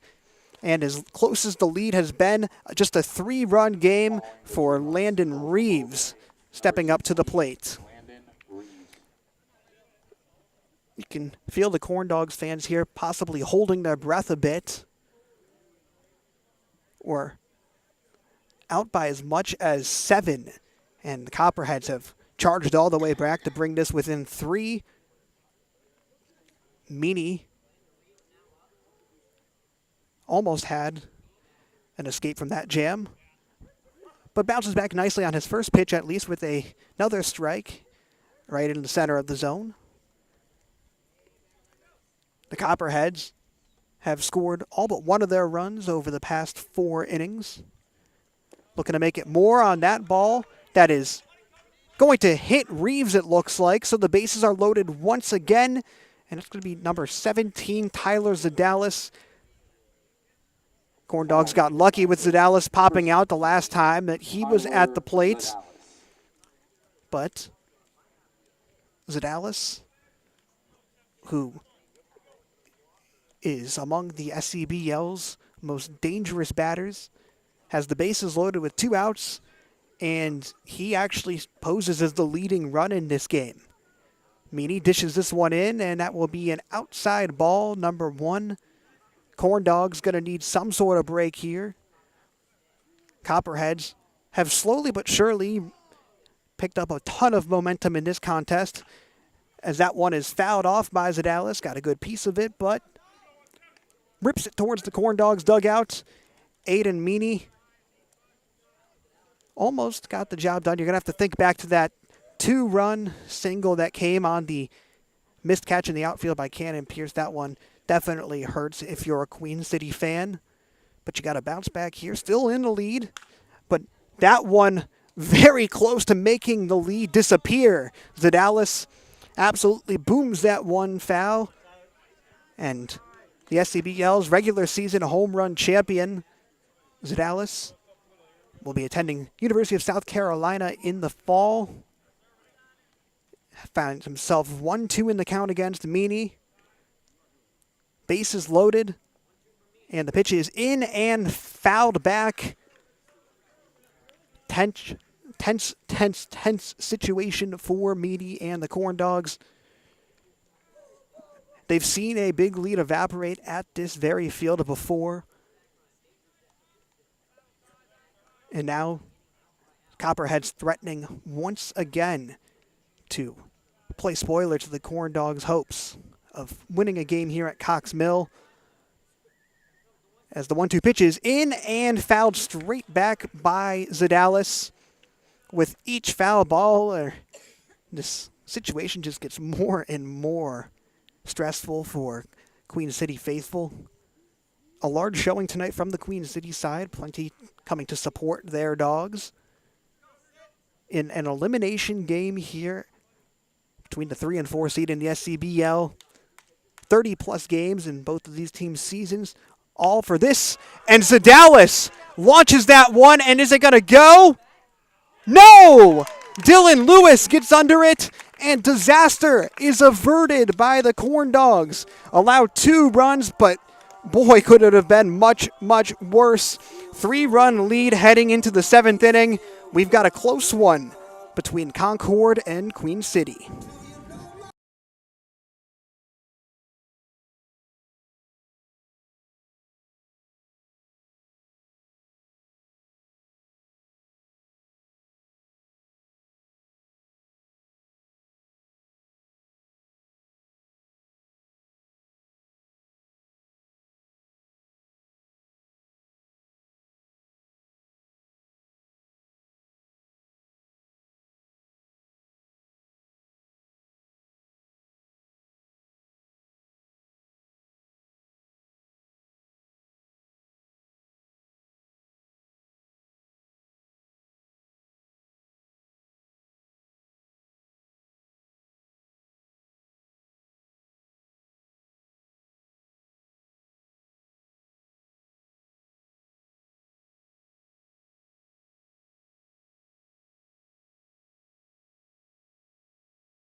reaching the home stretch of this contest that has been nerve-wracking for both teams involved. A big lead got out to by the Corndogs, but as of late they've cooled down a bit, looking to rekindle that fire that they had at the beginning of the game where they scored 7 over the first 3 innings, and will have to face the same pitcher they saw last inning, Nick Solar, who went 3 up, 3 down against this Corndog side. Starting off with Wilson Lohr, Nathan Sammy on deck, Will Budnick in the hole. Let's get this thing going. And a high ball inside, courtesy of Solar for the first pitch of the frame. Wilson Lohr at the plate. 1 of 2 on the evening. As Solar deals this one low and away to make the count 2-1. Queen City still in the lead, and we're a couple of feet away from not being in front. Tyler Zadalis hit one right to the warning track here. If it's 355 to center, that was about 345 maybe. And a 3-0 count early for Solar, who has only walked 4 batters in 5 games all year, but on the verge of making it a 6th versus Wilson Lohr. The leadoff man in this inning is going to do just that. So, Queen City starts off with the base runner, and not just any base runner, the man who in this game took the crown, or at least temporarily took the crown for most steals on the team. 16 thefts on the year. Wonder if we're going to see Wilson Lohr try to shoot his way over to second base. But in the meantime, we'll have to see Nathan Sammy, what he can do at the plate. 1 of 3 on the night with a sacrifice fly as well as a single. Getting his first look at Solar and popping one back, foul. 0-1 count on Sammy. Now batting number 5, Nathan. The Corndogs stole 5 bases here when they won 10-0 over the Copperheads last Friday. Have been much less aggressive on the base path so far tonight. Only 1 steal courtesy of Lohr, who's in the clear vision of the lefty Solar, who deals this one inside for ball number 1. Even count now for Sammy. Lohr has been walked in back-to-back at-bats. Queen City on the season only gets walked about 5 times a game, strikes out 6. So far, both below average on this game, as another ball is low and inside from Solar. That will be 2-1 on the way for the lefty senior. Mentioned that he attends the University of Northwestern Ohio. Has only allowed 10 hits all year heading into this contest. Yet to see a knock tonight. And that pitch, despite the frame job, will be ruled a ball. 3-1. And Solar, who we mentioned only walked 4 batters the entire season over his 11 innings of work, on the verge of putting back-to-back batters on base via the balls. Solar, with the 3-1 count, deals this one low, and an atypical inning from him, as now Queen City has 2 on with only with 0 outs. And now it's Will Budnick's time to step to the plate. We've been waiting for something out of Budnick, as it's been far too quiet for the caliber of player that we have seen over the entirety of the season. Batting .272 on the year is the 6'1 Charlottean. 28 hits, 20 RBIs, 7 doubles as well. And the powerful lefty has a chance to have his marquee moment in this game with 2 on, no out, and facing another lefty at the plate in Solar. Lohr on second, Sammy on first, both with multiple-digit steals on the year, as Will Budnick will foul that one straight down for the batter, too. Could have been a potential double play right there. And now the count is 0-1 on the 6-1 Queen's University Royal. Budnick bats around the team average, which is .289 on the year for the Corndogs as a squad. A team that puts up 7.5 runs per game. Almost doubled that tonight. But more important is the win for Queen City as Budnick watches that pitch go in for a strike. Maybe that will be the boost that Solar needs as he's now on the verge of his first punch out of the game. Budnick has to protect the plate, down 0-2. Has grounded out, flown out, and struck out tonight. Takes his 0-2 pitch and keeps himself alive in the count for the time being. Fouling that one, and it hit a vehicle I parked right about there, hoping it's not mine. If it is, let me put it on the record that I don't have the facilities to get that fixed. So, 0-2 once again on Will Budnick, while my car is hopefully okay. And Solar deals this one in, and that's going to be lined into the outfield. Lohr is going to make his way to third, and the bases are loaded for Queen City. Will Budnick finally gets himself in on the action, and that brings up Luke Harris, who has been as efficient as any Queen City player tonight, with 3 singles and 3 at-bats.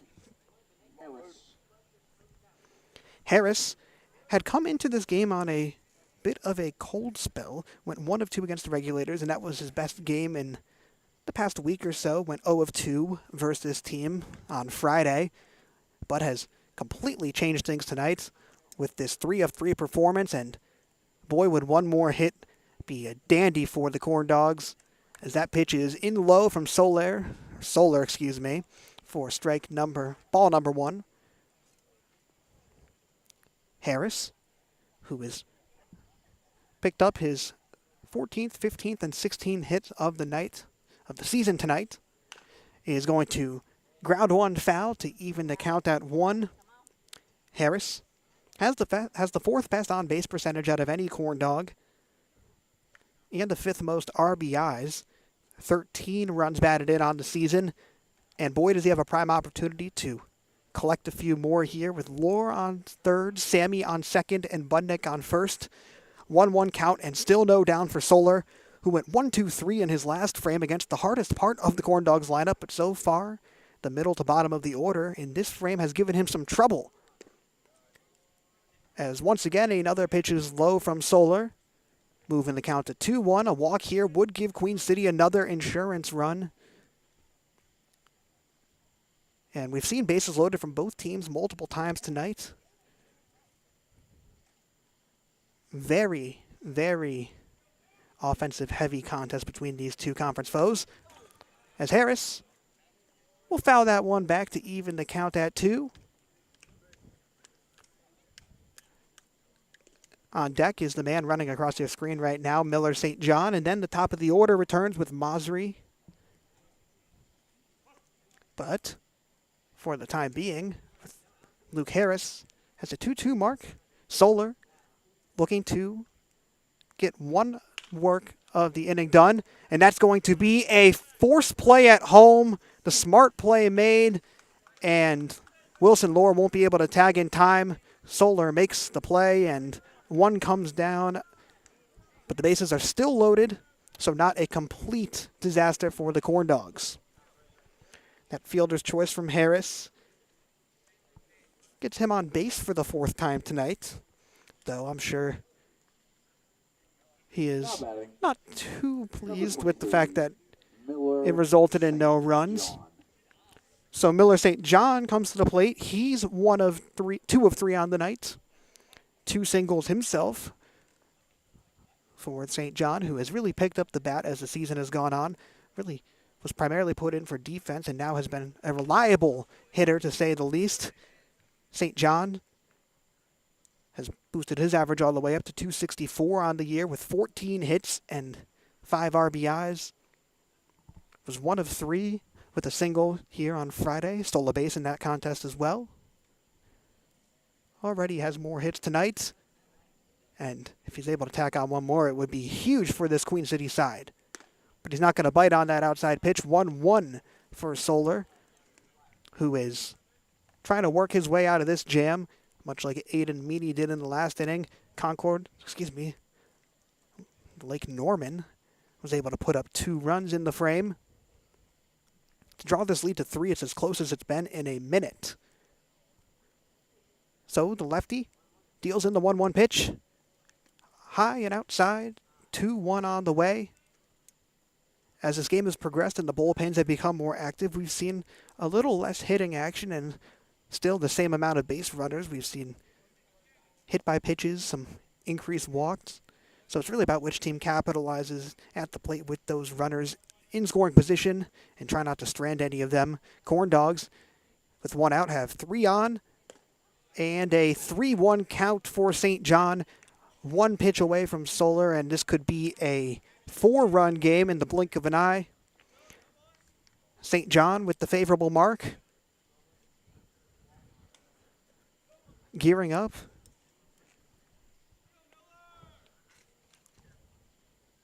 Solar deals in the 3-1 toss. And a much-needed strike right there to keep St. John honest on this full count coming up.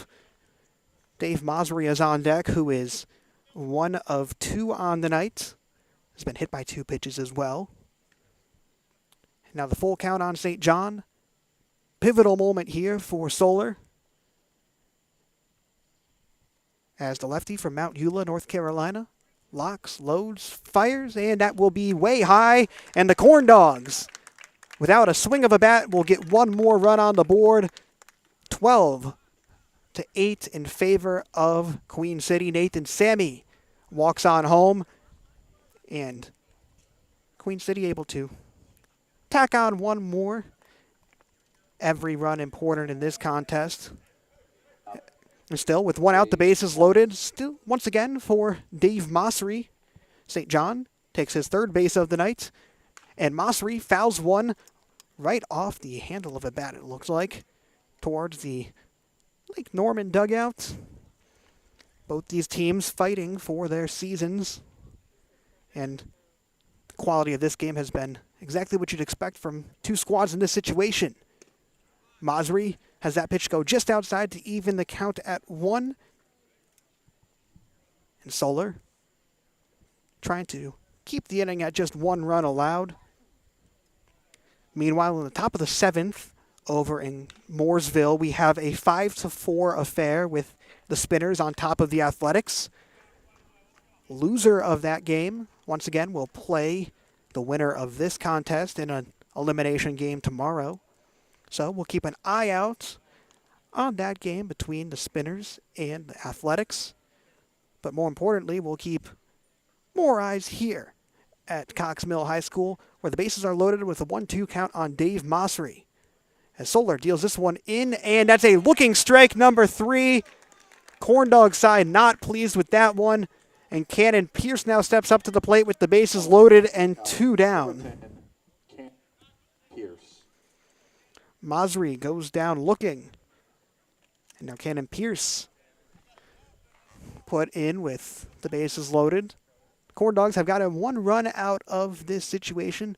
Shirley would hope to get more, as Pierce sees that first pitch go high for ball number 1. Was a close call, though. And Pierce has been very quiet tonight. 0 of 4 on the game, despite being a .347 batter on the year with the 2nd most hits on the squad. And that one will definitely be a strike right down the middle on Pierce. And the lefty from Matthews, North Carolina, hoping to put his name and etch it on the score sheet for the first time tonight. Would be a huge win for Queen City, as he grounds this one towards the infield, and it will be handled by Kiefer, and the jam is averted. 1 run allowed, but far from the worst that could have happened. Similar innings being traded back and forth between the Copperheads and the Corndogs as we head to the bottom of 7.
bottom of the 7th. Lake Norman finds themselves down 4 with number 23, Spencer Nolan, starting off things with Aiden Meany returning to the bump. Had 2 runs scored on him in the last frame, though you could argue that those weren't necessarily his fault. And starts things off here with a 1-1 count after the outside strike on Spencer Nolan. Nolan takes up a lot of the box vertically, 6'5", which he stands, just 190 pounds. He's batting .241 on the year with a pair of doubles. Leading off this inning with a foul ball hack on the pitch from Meany, bringing up a 2-2 count. It's been a game full of drawn-out innings, to say the least. A lot of base runners put in play by both sides. And that's going to be strike number 3, looking Aiden Meany. Gets off on the right foot and picks up his 3rd punch-out of the night. Aiden Meany entered the game with 15 on the season. Do some simple math, and now he's up to 18. And the 5'10", 170-pounder Now batting number 4, Mason Utic. is going to face Mason Utek at the plate with 1 down and no on. And the first pitch he throws in this at-bat will go outside. 1-0.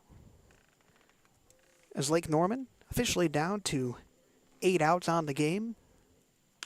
But that one will be lined into the center. Utek takes his base, and the Mooresville native steps up and delivers a single to give the Copperheads their first base runner of the frame. Jack Brandel. That sends up Jack Brandel, number 40. The 6'1", 300-pounder is an absolute unit at the plate. And the lefty trying to get back on base, which he's done a couple of times tonight, but won't bite on that outside pitch. 1-0 on the way from Aiden Meany. Meanwhile, Utek is over there on first. The catcher has 3 steals on the season. And that one is going to be fouled and called fair right down the right field line. Utek is gunning it over to third, and now runners on the corners as Brandel is safe back at the plate. Almost tagged out, and the Corndogs, infuriated with that one, thought that they had the play there with Brandel trying to get back to first. Could be a pivotal call in this contest, and it looks like they're not going to be able to go over it. So we have our first controversial call of the night on the single from Brandel, the Pfeiffer University product. Puts runners on the corners for number 1, Jack Lopez. The bottom of the order has done some damage tonight for the Copperheads. Lopez and company looking to do that once again with just 1 out and runners on the corners. And the first pitch he sees is going to go low for ball number 1. Checks on it, and Boothlet able to stop it behind the dish. These teams have traded blows back and forth, though the Corndogs really, with their first 3 innings, applied a sucker punch, and the fact that this game is so close is a testament to the moxie of this Copperhead squad. I've said Concord a couple of times tonight, which I apologize to, though we are playing in Concord on the lowest of keys.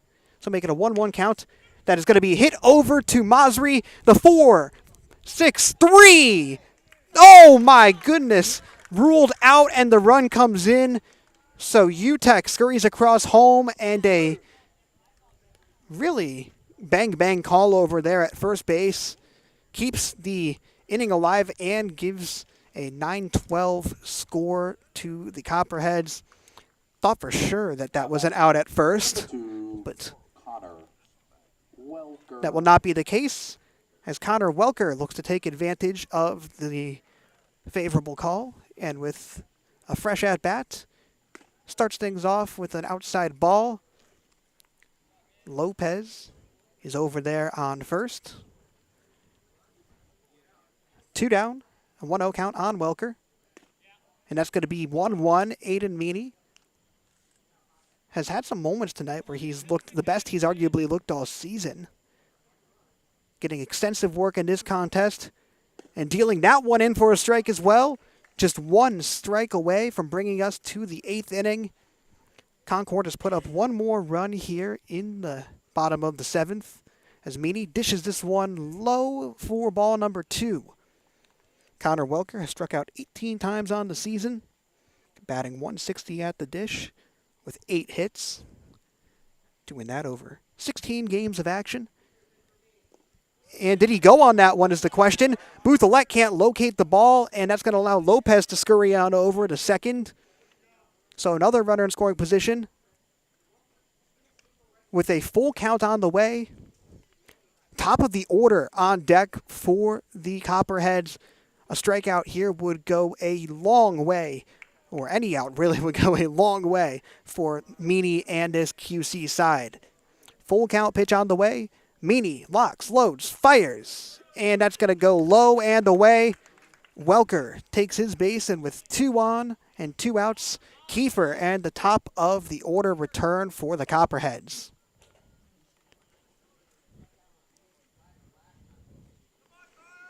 This game reaching the 3-hour mark, and we haven't even reached the 8th inning here. Both these teams testing one another in a contentious playoff game as Kiefer starts this bat off with a low pitch outside that he'll have no business of. 1-0 toss upcoming from Meany. Entered the game with 14 walks. Adds another one there with that last at-bat. And gets a swing and a miss out of Kiefer on the off-speed pitch. 1-1 for Meany against Kiefer. These orders have gone through multiple times. And that's another swing and a miss, nearly identical sequence right there from Kiefer. And once again, Aiden Meany on the verge of potentially bringing us to the 8th inning. The righty takes a deep breath, loads this one in, and gets the job done. Hyped up on the bump is Meany. And we are headed to the 8th inning in a 12-9 game. Corndogs still on top.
This one has been an absolute treat through 7, reaching the home stretch of this one, and Dylan Lewis starting things off against Nick Solar. Solar's 3rd inning of work that he's gearing up for, and starts things off with a pitch that barely avoids Dylan Lewis's leg. Lewis went down swinging the last time he was at the plate, looking to bounce back. His 3 of 4 on the night with that home run and 2 singles. And with Lewis, Buthelette, and Quintero due up this inning, an explosion most likely to come from this portion of the lineup and potentially give Queen City an insurmountable lead. We've seen Corndogs on top by as much as 7. But we're in a 3-run affair. And with the way both these teams hit, looks like it could be anyone's contest. As Solar with a 2-0 count makes it 3-0, dishing that one low and barely to the plate. Solar, who got out of a bases-loaded jam in the last frame, hoping not to even get close to that situation to begin with. But on this at-bat is down 3-0 in the count. And Lewis, who has hit 4 home runs in the past 2 games, has a very favorable mark right here. 3-0 pitches in and fouled back, so we see that swing that we were expecting out of Dylan Lewis.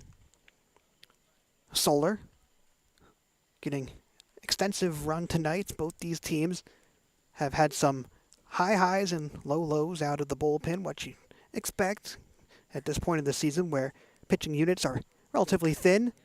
And that will be a walk on Dylan Lewis, getting on first base and picking up his 4th base of the night, which brings up Harrison Buthelette. Buthelette is 0 for his last 2, which for him is basically like being 0 for your last 100, right? Anyway, Number 37, Harrison Buthelette has 2 home runs tonight, 2 ground outs, and his prolific hitting partner over there on first in Dylan Lewis. Lewis actually does a lot more than hit for power, though that's certainly what he's made a name for himself with in these playoffs. Lewis also has 9 steals on the season, which is 4th on the Corndogs, and taking a decent-sized lead over there at first. Difficult against a lefty pitcher, though, as Buthelette fouls this one right back towards us and evens the count at 1. Harrison Buthelette, the 6'1", 180-pounder, will be attending San Jacinto College, San Jack. Storied JUCO program that Buthelette looks to contribute to that culture there with. And I am sure the Gators are more than happy to have a player that hits the ball like he does make his way to Texas for some JUCO ball. And that player in question, Buthelette, has a 2-1 count now. Solar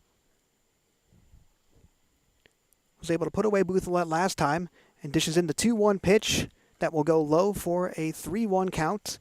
We saw Solar walk a handful of batters in the last inning. Started off with back-to-back walks to be exact. And one more ball and it'll be carbon copy here in the top of the 8th. Solar, lefty on lefty matchup, gets a swing out of Buthelette that is popped out opposite side for a foul ball, and now the count is as full as ever. 3-2 on Buthelette. Adam Quintero on deck. Dylan Lewis still chilling out there on first base. Buthelette has now 36 hits on the season, first on the Corndogs. And Lewis is going to go. The swing and the miss. Could it be a potential double play? No, it can't. That ball will pop out of the glove of the second baseman Kiefer. And Buthelette goes down swinging, so that's 1 out after going down 3-1 in the count. Solar finally is able to get a strikeout on this game. And a much-needed one at that, which now brings up Adam Quintero, who is 2 of 4 on the game. Quintero has a single and a double in this one, and starts off with the strike looking from Solar. Dylan Lewis was able to pick up the steal, his 10th of the season. Meanwhile, Quintero, down 0-1 in the at-bat, accidentally checks on that one and could have been a really good bunt perhaps, but instead it's an 0-2 count. Corndogs have only scored 3 runs over the past 3 innings after starting off with an absolutely torrid 9-run performance through 4. And now with an 0-2 pitch, Quintero is going to swing and miss. And Solar has suddenly taken control of this game as he picks up back-to-back Ks. And the heart of the Corndogs order goes down swinging with Dylan Lewis getting walked and making his way to second, Now batting, which number 12, brings up Wilson Lohr. Wilson Lohr. Lohr is 1 of 2 on the night, has been walked in his last 2 at-bats as well, proving why he has such a high on-base percentage. And Solar will step off the bump, trying to keep Dylan Lewis honest over there at second. Solar has found his groove here and continues it with that strike right down Central Ave. Looking more like the player that has been a foundational reliever for this Lake Norman side, who dishes another one high towards the head of Wilson Lohr. So 1-1 is the mark. And Wilson Lohr was 1 of 4 the last time these two teams faced off. Has 1 hit in 4 plate appearances tonight. And now gets ahead 2-1 in the count on that ball that's basically in the same exact location as the last one. A chance for Solar to bring things to the bottom of the 8th.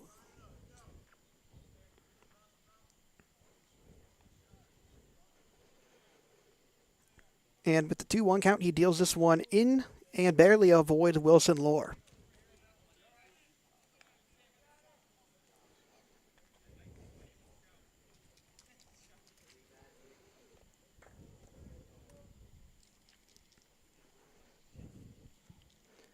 Two-one now on Lohr. It should be 3-1, I believe.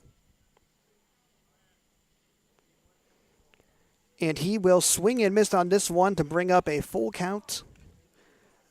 The scoreboard says, yeah, there we are. Full count. Solar on the verge of another scoreless inning, has already thrown 1 so far.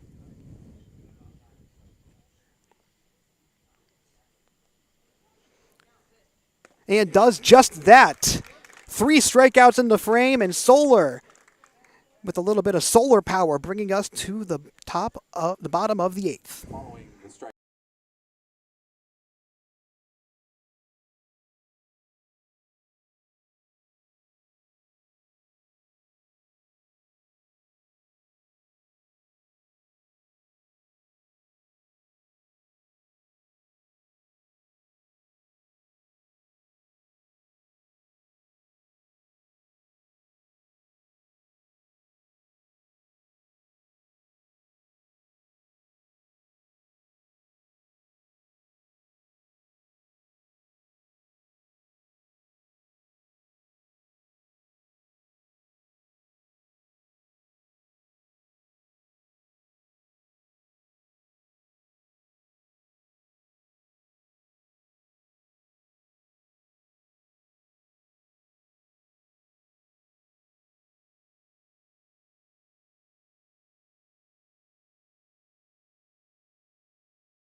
Bottom of the 8th, and Aiden Meany returns to the bump.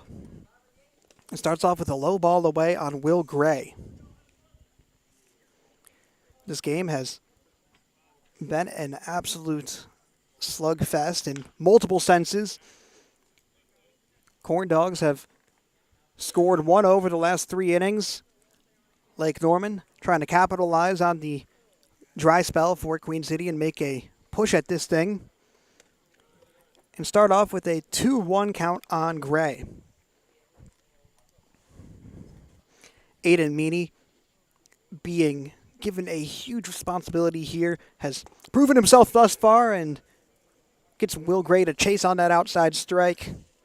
Gray has the second most strikeouts out of any Copperhead with 21 on the season. Chased that one out of the zone a bit there. And with a 2-2 pitch, he'll do the same exact thing. Aiden Meany with 4 punch-outs on the game. And both these pitchers are finally starting to settle into this one.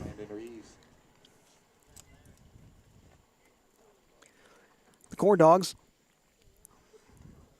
have 1 out on that leadoff strikeout from Meany, and Landon Reeves steps up to the plate to lay a bunt that ends up bouncing right towards me. You know, at this point, maybe I'll step in and make a play. A lot of fatigue here as we've gone over 3 hours in this contest.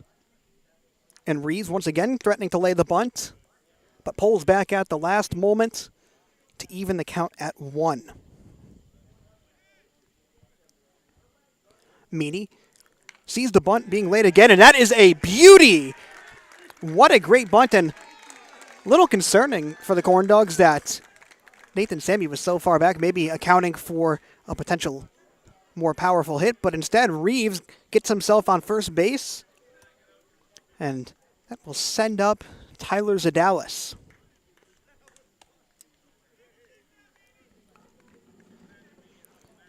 A flawless bunt laid down. Now batting, One of Tyler Zadalis. the more beautiful things to see on a baseball field. As Zadalis starts off with a swing and a miss on the first pitch that he sees from Meany. This is his second go-around versus the righty from Harrisburg, North Carolina, by way of New Hampshire. And has back-to-back swinging misses. Meany not looking fazed by the leading home run hitter in the conference, and like a true New Hampshire man, saying he's okay with cold temperatures, hot temperatures. It is exceptionally warm out today.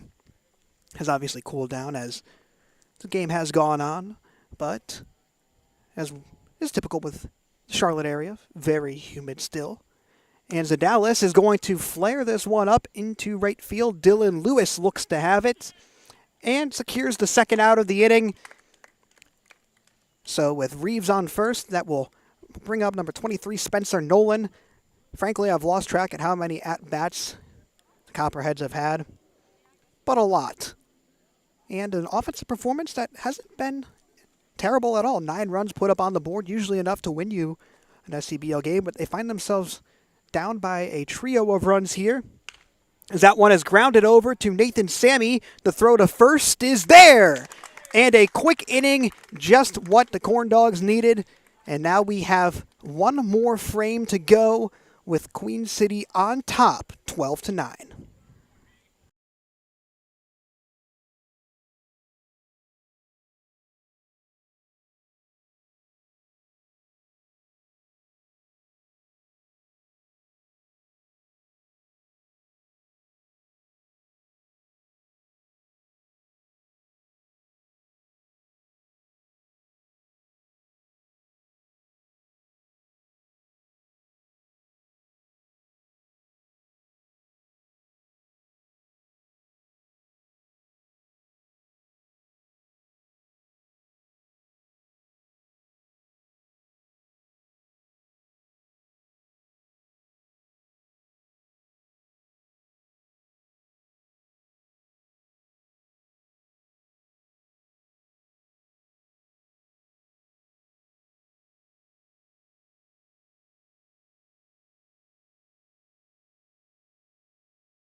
Top of the ninth inning in this marathon of a ball game between your Queen City Corndogs and the 3-seed Lake Norman Copperheads. We've been treated to a competitive battle between these two foes that sat in the middle of the conference order. And a new pitcher is in the game.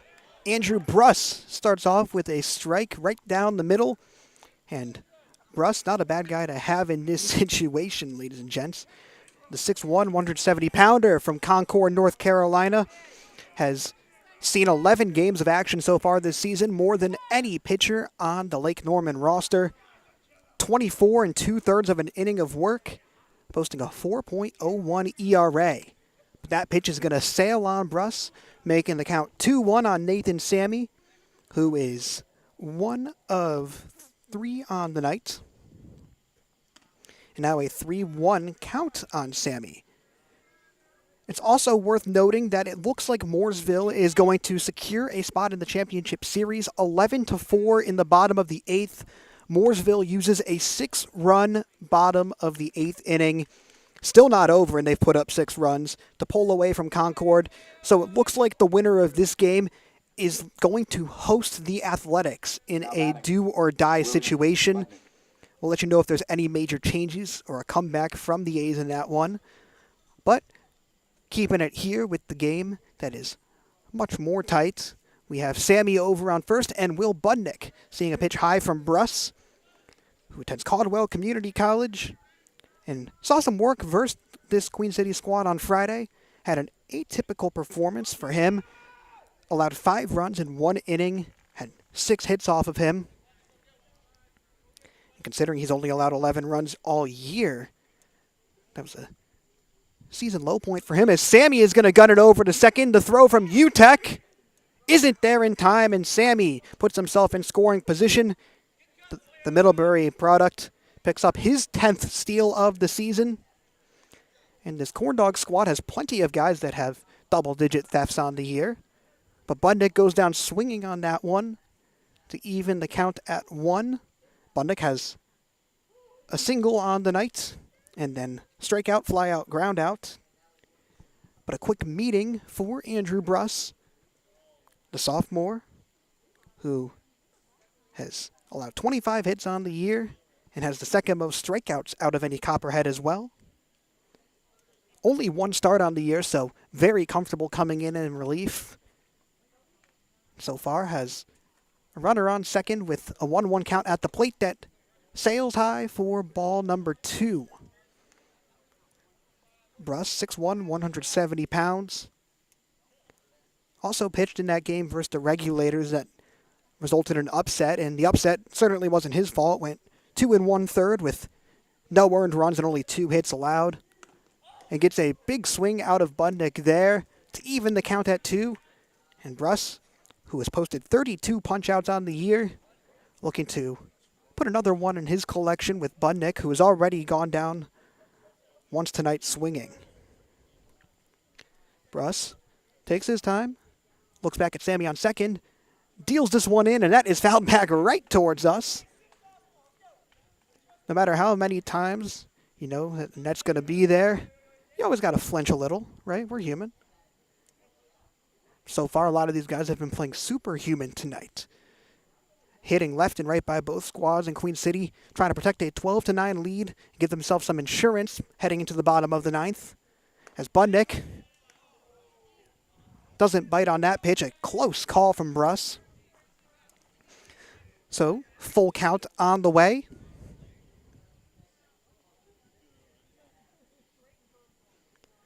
And Budnick, who's 1 of 4 on the night, facing the full count with Sammy on second, no down. Takes the pitch from Bruss and fouls it right back towards us again. Really trying to keep the announcer on his toes, isn't he? But also on his toes is Bruss, who's been tested this at-bat. These guys have gone back and forth in this one as we are faced with another full count pitch. Bruss trying to secure the first out of the inning for the Copperheads. And won't do that.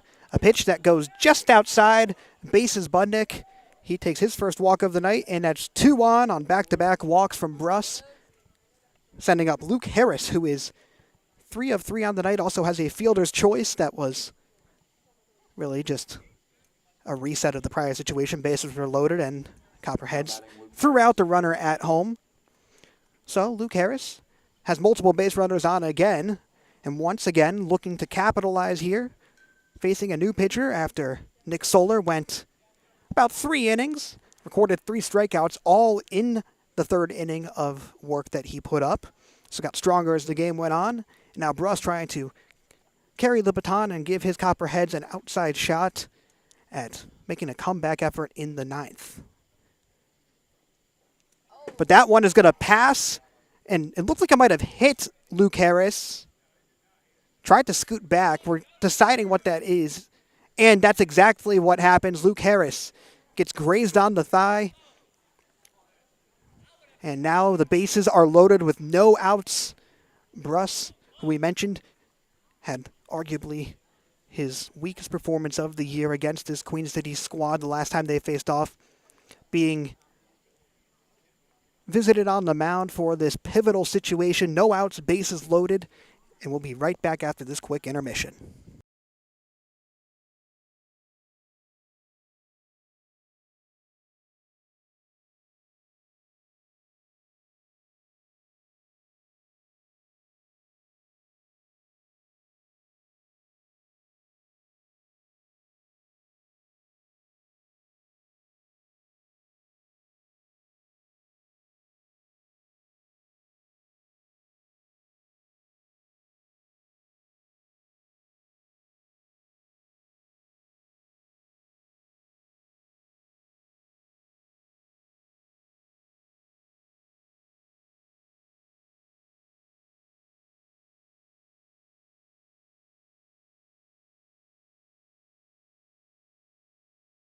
John. That hit by pitch was the 3rd of the night by a Copperhead. Corndogs on the year have been hit by their fair share of pitches. And Bruss starts things off with a ball to Miller St. John. St. John is 2 of 3 on the night with a walk as well. And that one is going to pass. Sammy is going to gun it home and tack one on for the Dogs. 13-9 in favor of the good guys. Every run is just a little bit more cushion heading into the bottom of the 9th. The Copperheads throughout the entire season have put on full display how potent of a hitting team they are. Don't want to play with fire here as the 2-0 count goes in, and that's going to hit St. John again. Well, not him again, but it's going to hit another batter, I should say.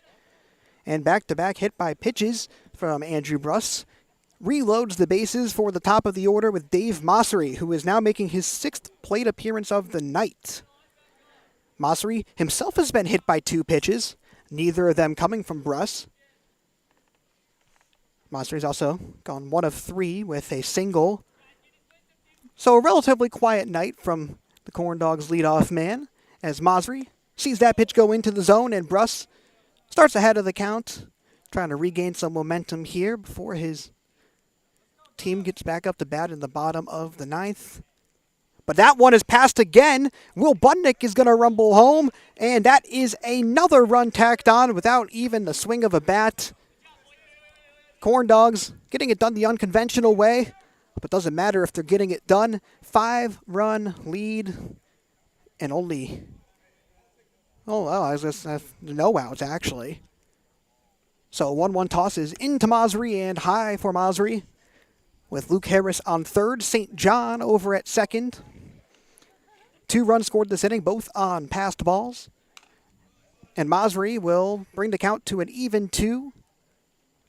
With that foul that's popped back. Hopefully a lucky fan gets that one and say they got a hit from Dave Mossery. That pitch soars near the head of Mossery, forcing him to play a game of limbo and setting up a full count for Bruss.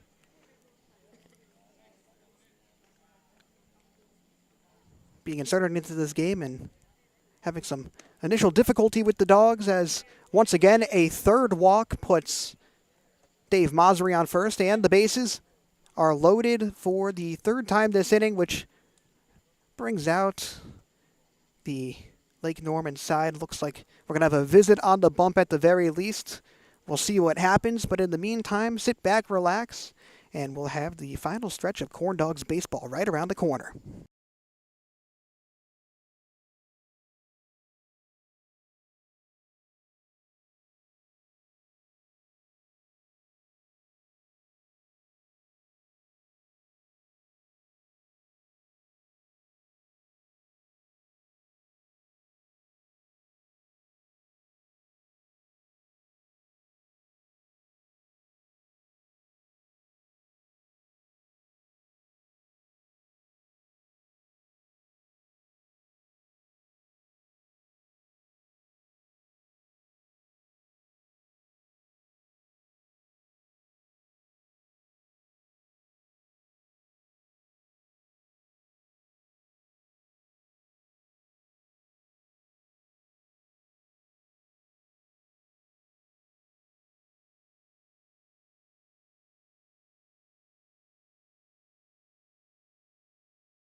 We're almost 3.5 hours into this game, and given the duration, we have the final score from Mooresville. The Spinners use a 9-run bottom of the 8th inning to win by 10, 14-4, and set up a clear path to a potential third straight SCBL championship.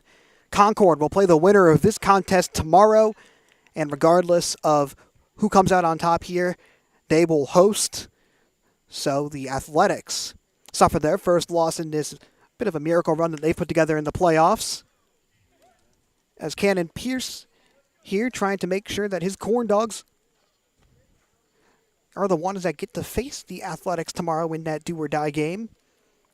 Queen City came out on fire in this one, have cooled down a bit, but still find themselves up by 5 with a bomb from Cannon Pierce. Is that going to go?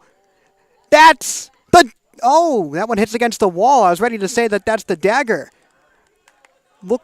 they're ruling it a home run. It hit against one of the backstops. So Cannon Pierce hits another home run, and number 10 gets his 4th of the season. That is the dagger, ladies and gentlemen. It appears Cannon Pierce finishes 1 for 6 on the night. And he's telling everybody that he finished 1 for 6, but boy, is that one a big one, as Queen City storms out to an 18-9 lead, have tied their season high for runs in a game, and absolutely taken the life out of this Concord side. That was first off of a new pitcher, number 1, Jack Lopez, the position player, stepping onto the bump. And the 4th home run of the night for the Corndogs, who have hit 9 in the last 2 games. Who is this team? Just a week ago, or just before, after this week, honestly, on Monday, this team looked like they were dead in the water on offense, but an unbelievable turnaround, and now 6 runs here in the top of the 9th to assume this 9-run lead, the largest of the night. Cannon Pierce wasn't the most climactic home run as it bounced back into play, but he certainly puts the finishing touches on what looks to be a majorly impressive victory. Dylan Lewis, meanwhile, will get walked in his first at-bats. Back-to-back walks for Dylan Lewis. And Cannon Pierce, with his 4th home run of the year, was stuck at 2 for a while, hit 1 on Monday, and now has his second of the week, which brings up Harrison Bouthillette. Bouthillette has gone over his last 3 after starting with back-to-back jacks. And he might have another one! Nope, he doesn't. That one doesn't have the hang time. But Harrison Bouthillette able to get another extra base hit. Dylan Lewis sending it on home and giving the Corndogs a new season high, 19 runs. The new mark for the season for Queen City. And Harrison Bouthillette gets his 3rd extra base hit of the night. Another RBI, slowly approaching 40 is Bouthillette, which would be remarkable given that this season has been so short and such a quick notice. Jack Lopez still has no outs to work with as this game has completely run away from the Copperheads. Looking like we're on a collision course for a meeting between Queen City and Concord in a rematch of Monday's Athletics win from round 1 of the playoffs. There's an out that was much needed from this Lake Norman side. Adam Quintero grounds out. And you can hear the Corndogs dugout. Oh, that was Quintero, actually, himself saying that someone had to get out this inning. And Now batting number 12. at the rate that we were seeing the Corndogs hit, maybe nobody would get out this inning. But we are here, and that will bring up Wilson Lohr, who goes swinging on that first pitch. 10-run cushion for the Corndogs as we are 1 out into the top of the 9th. 7 runs in the frame. And Jack Lopez trying to just get out of this thing, really. And the righty deals that in for an 0-2 count. Lohr with back-to-back swing and misses. If Lake Norman finishes this game with the score intact, would still be a wildly successful season for the longtime member of the SCBL. The Copperheads finished as the 3 seed, one of the most prolific power teams in this 6-team league. And the bats were hot tonight for the Copperheads at times, some missed opportunities, but ultimately Queen City just went bananas and decided that they were going to go and set a new record for runs in Queen City Corndog history. Their initial season as a member of the SCBL, their initial season as a collegiate summer program, and now on the verge of being one of the final 3 teams in the conference. Mooresville will host the championship series. Will be at least 2 games, as the Spinners have gone undefeated throughout the playoffs, handled their business against this Copperhead squad. Against the Regulators. They faced the Regulators, beat them, faced the Athletics, beat them tonight. So now, all they have to do is win 1, before they lose 2. And Nathan Sammy trying to join in on the fun. Fouls that one back for a 1-2 count. Lopez on the verge of finally ending this excruciating inning for the home team. Concord has given up runs in all but 2 innings tonight, highlighted by this 7-tally frame put up by the Corndogs here and now. As the 1-2 pitch is in and swung and missed on by Sammy. Sammy goes down swinging for his first strikeout of the night, And Lopez able to get this game to the bottom of the 9th, but it may be too little too late. Never rule out anything, though. So we'll be back for the bottom of the 9th.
Festivities here with a runner on second and 2 down.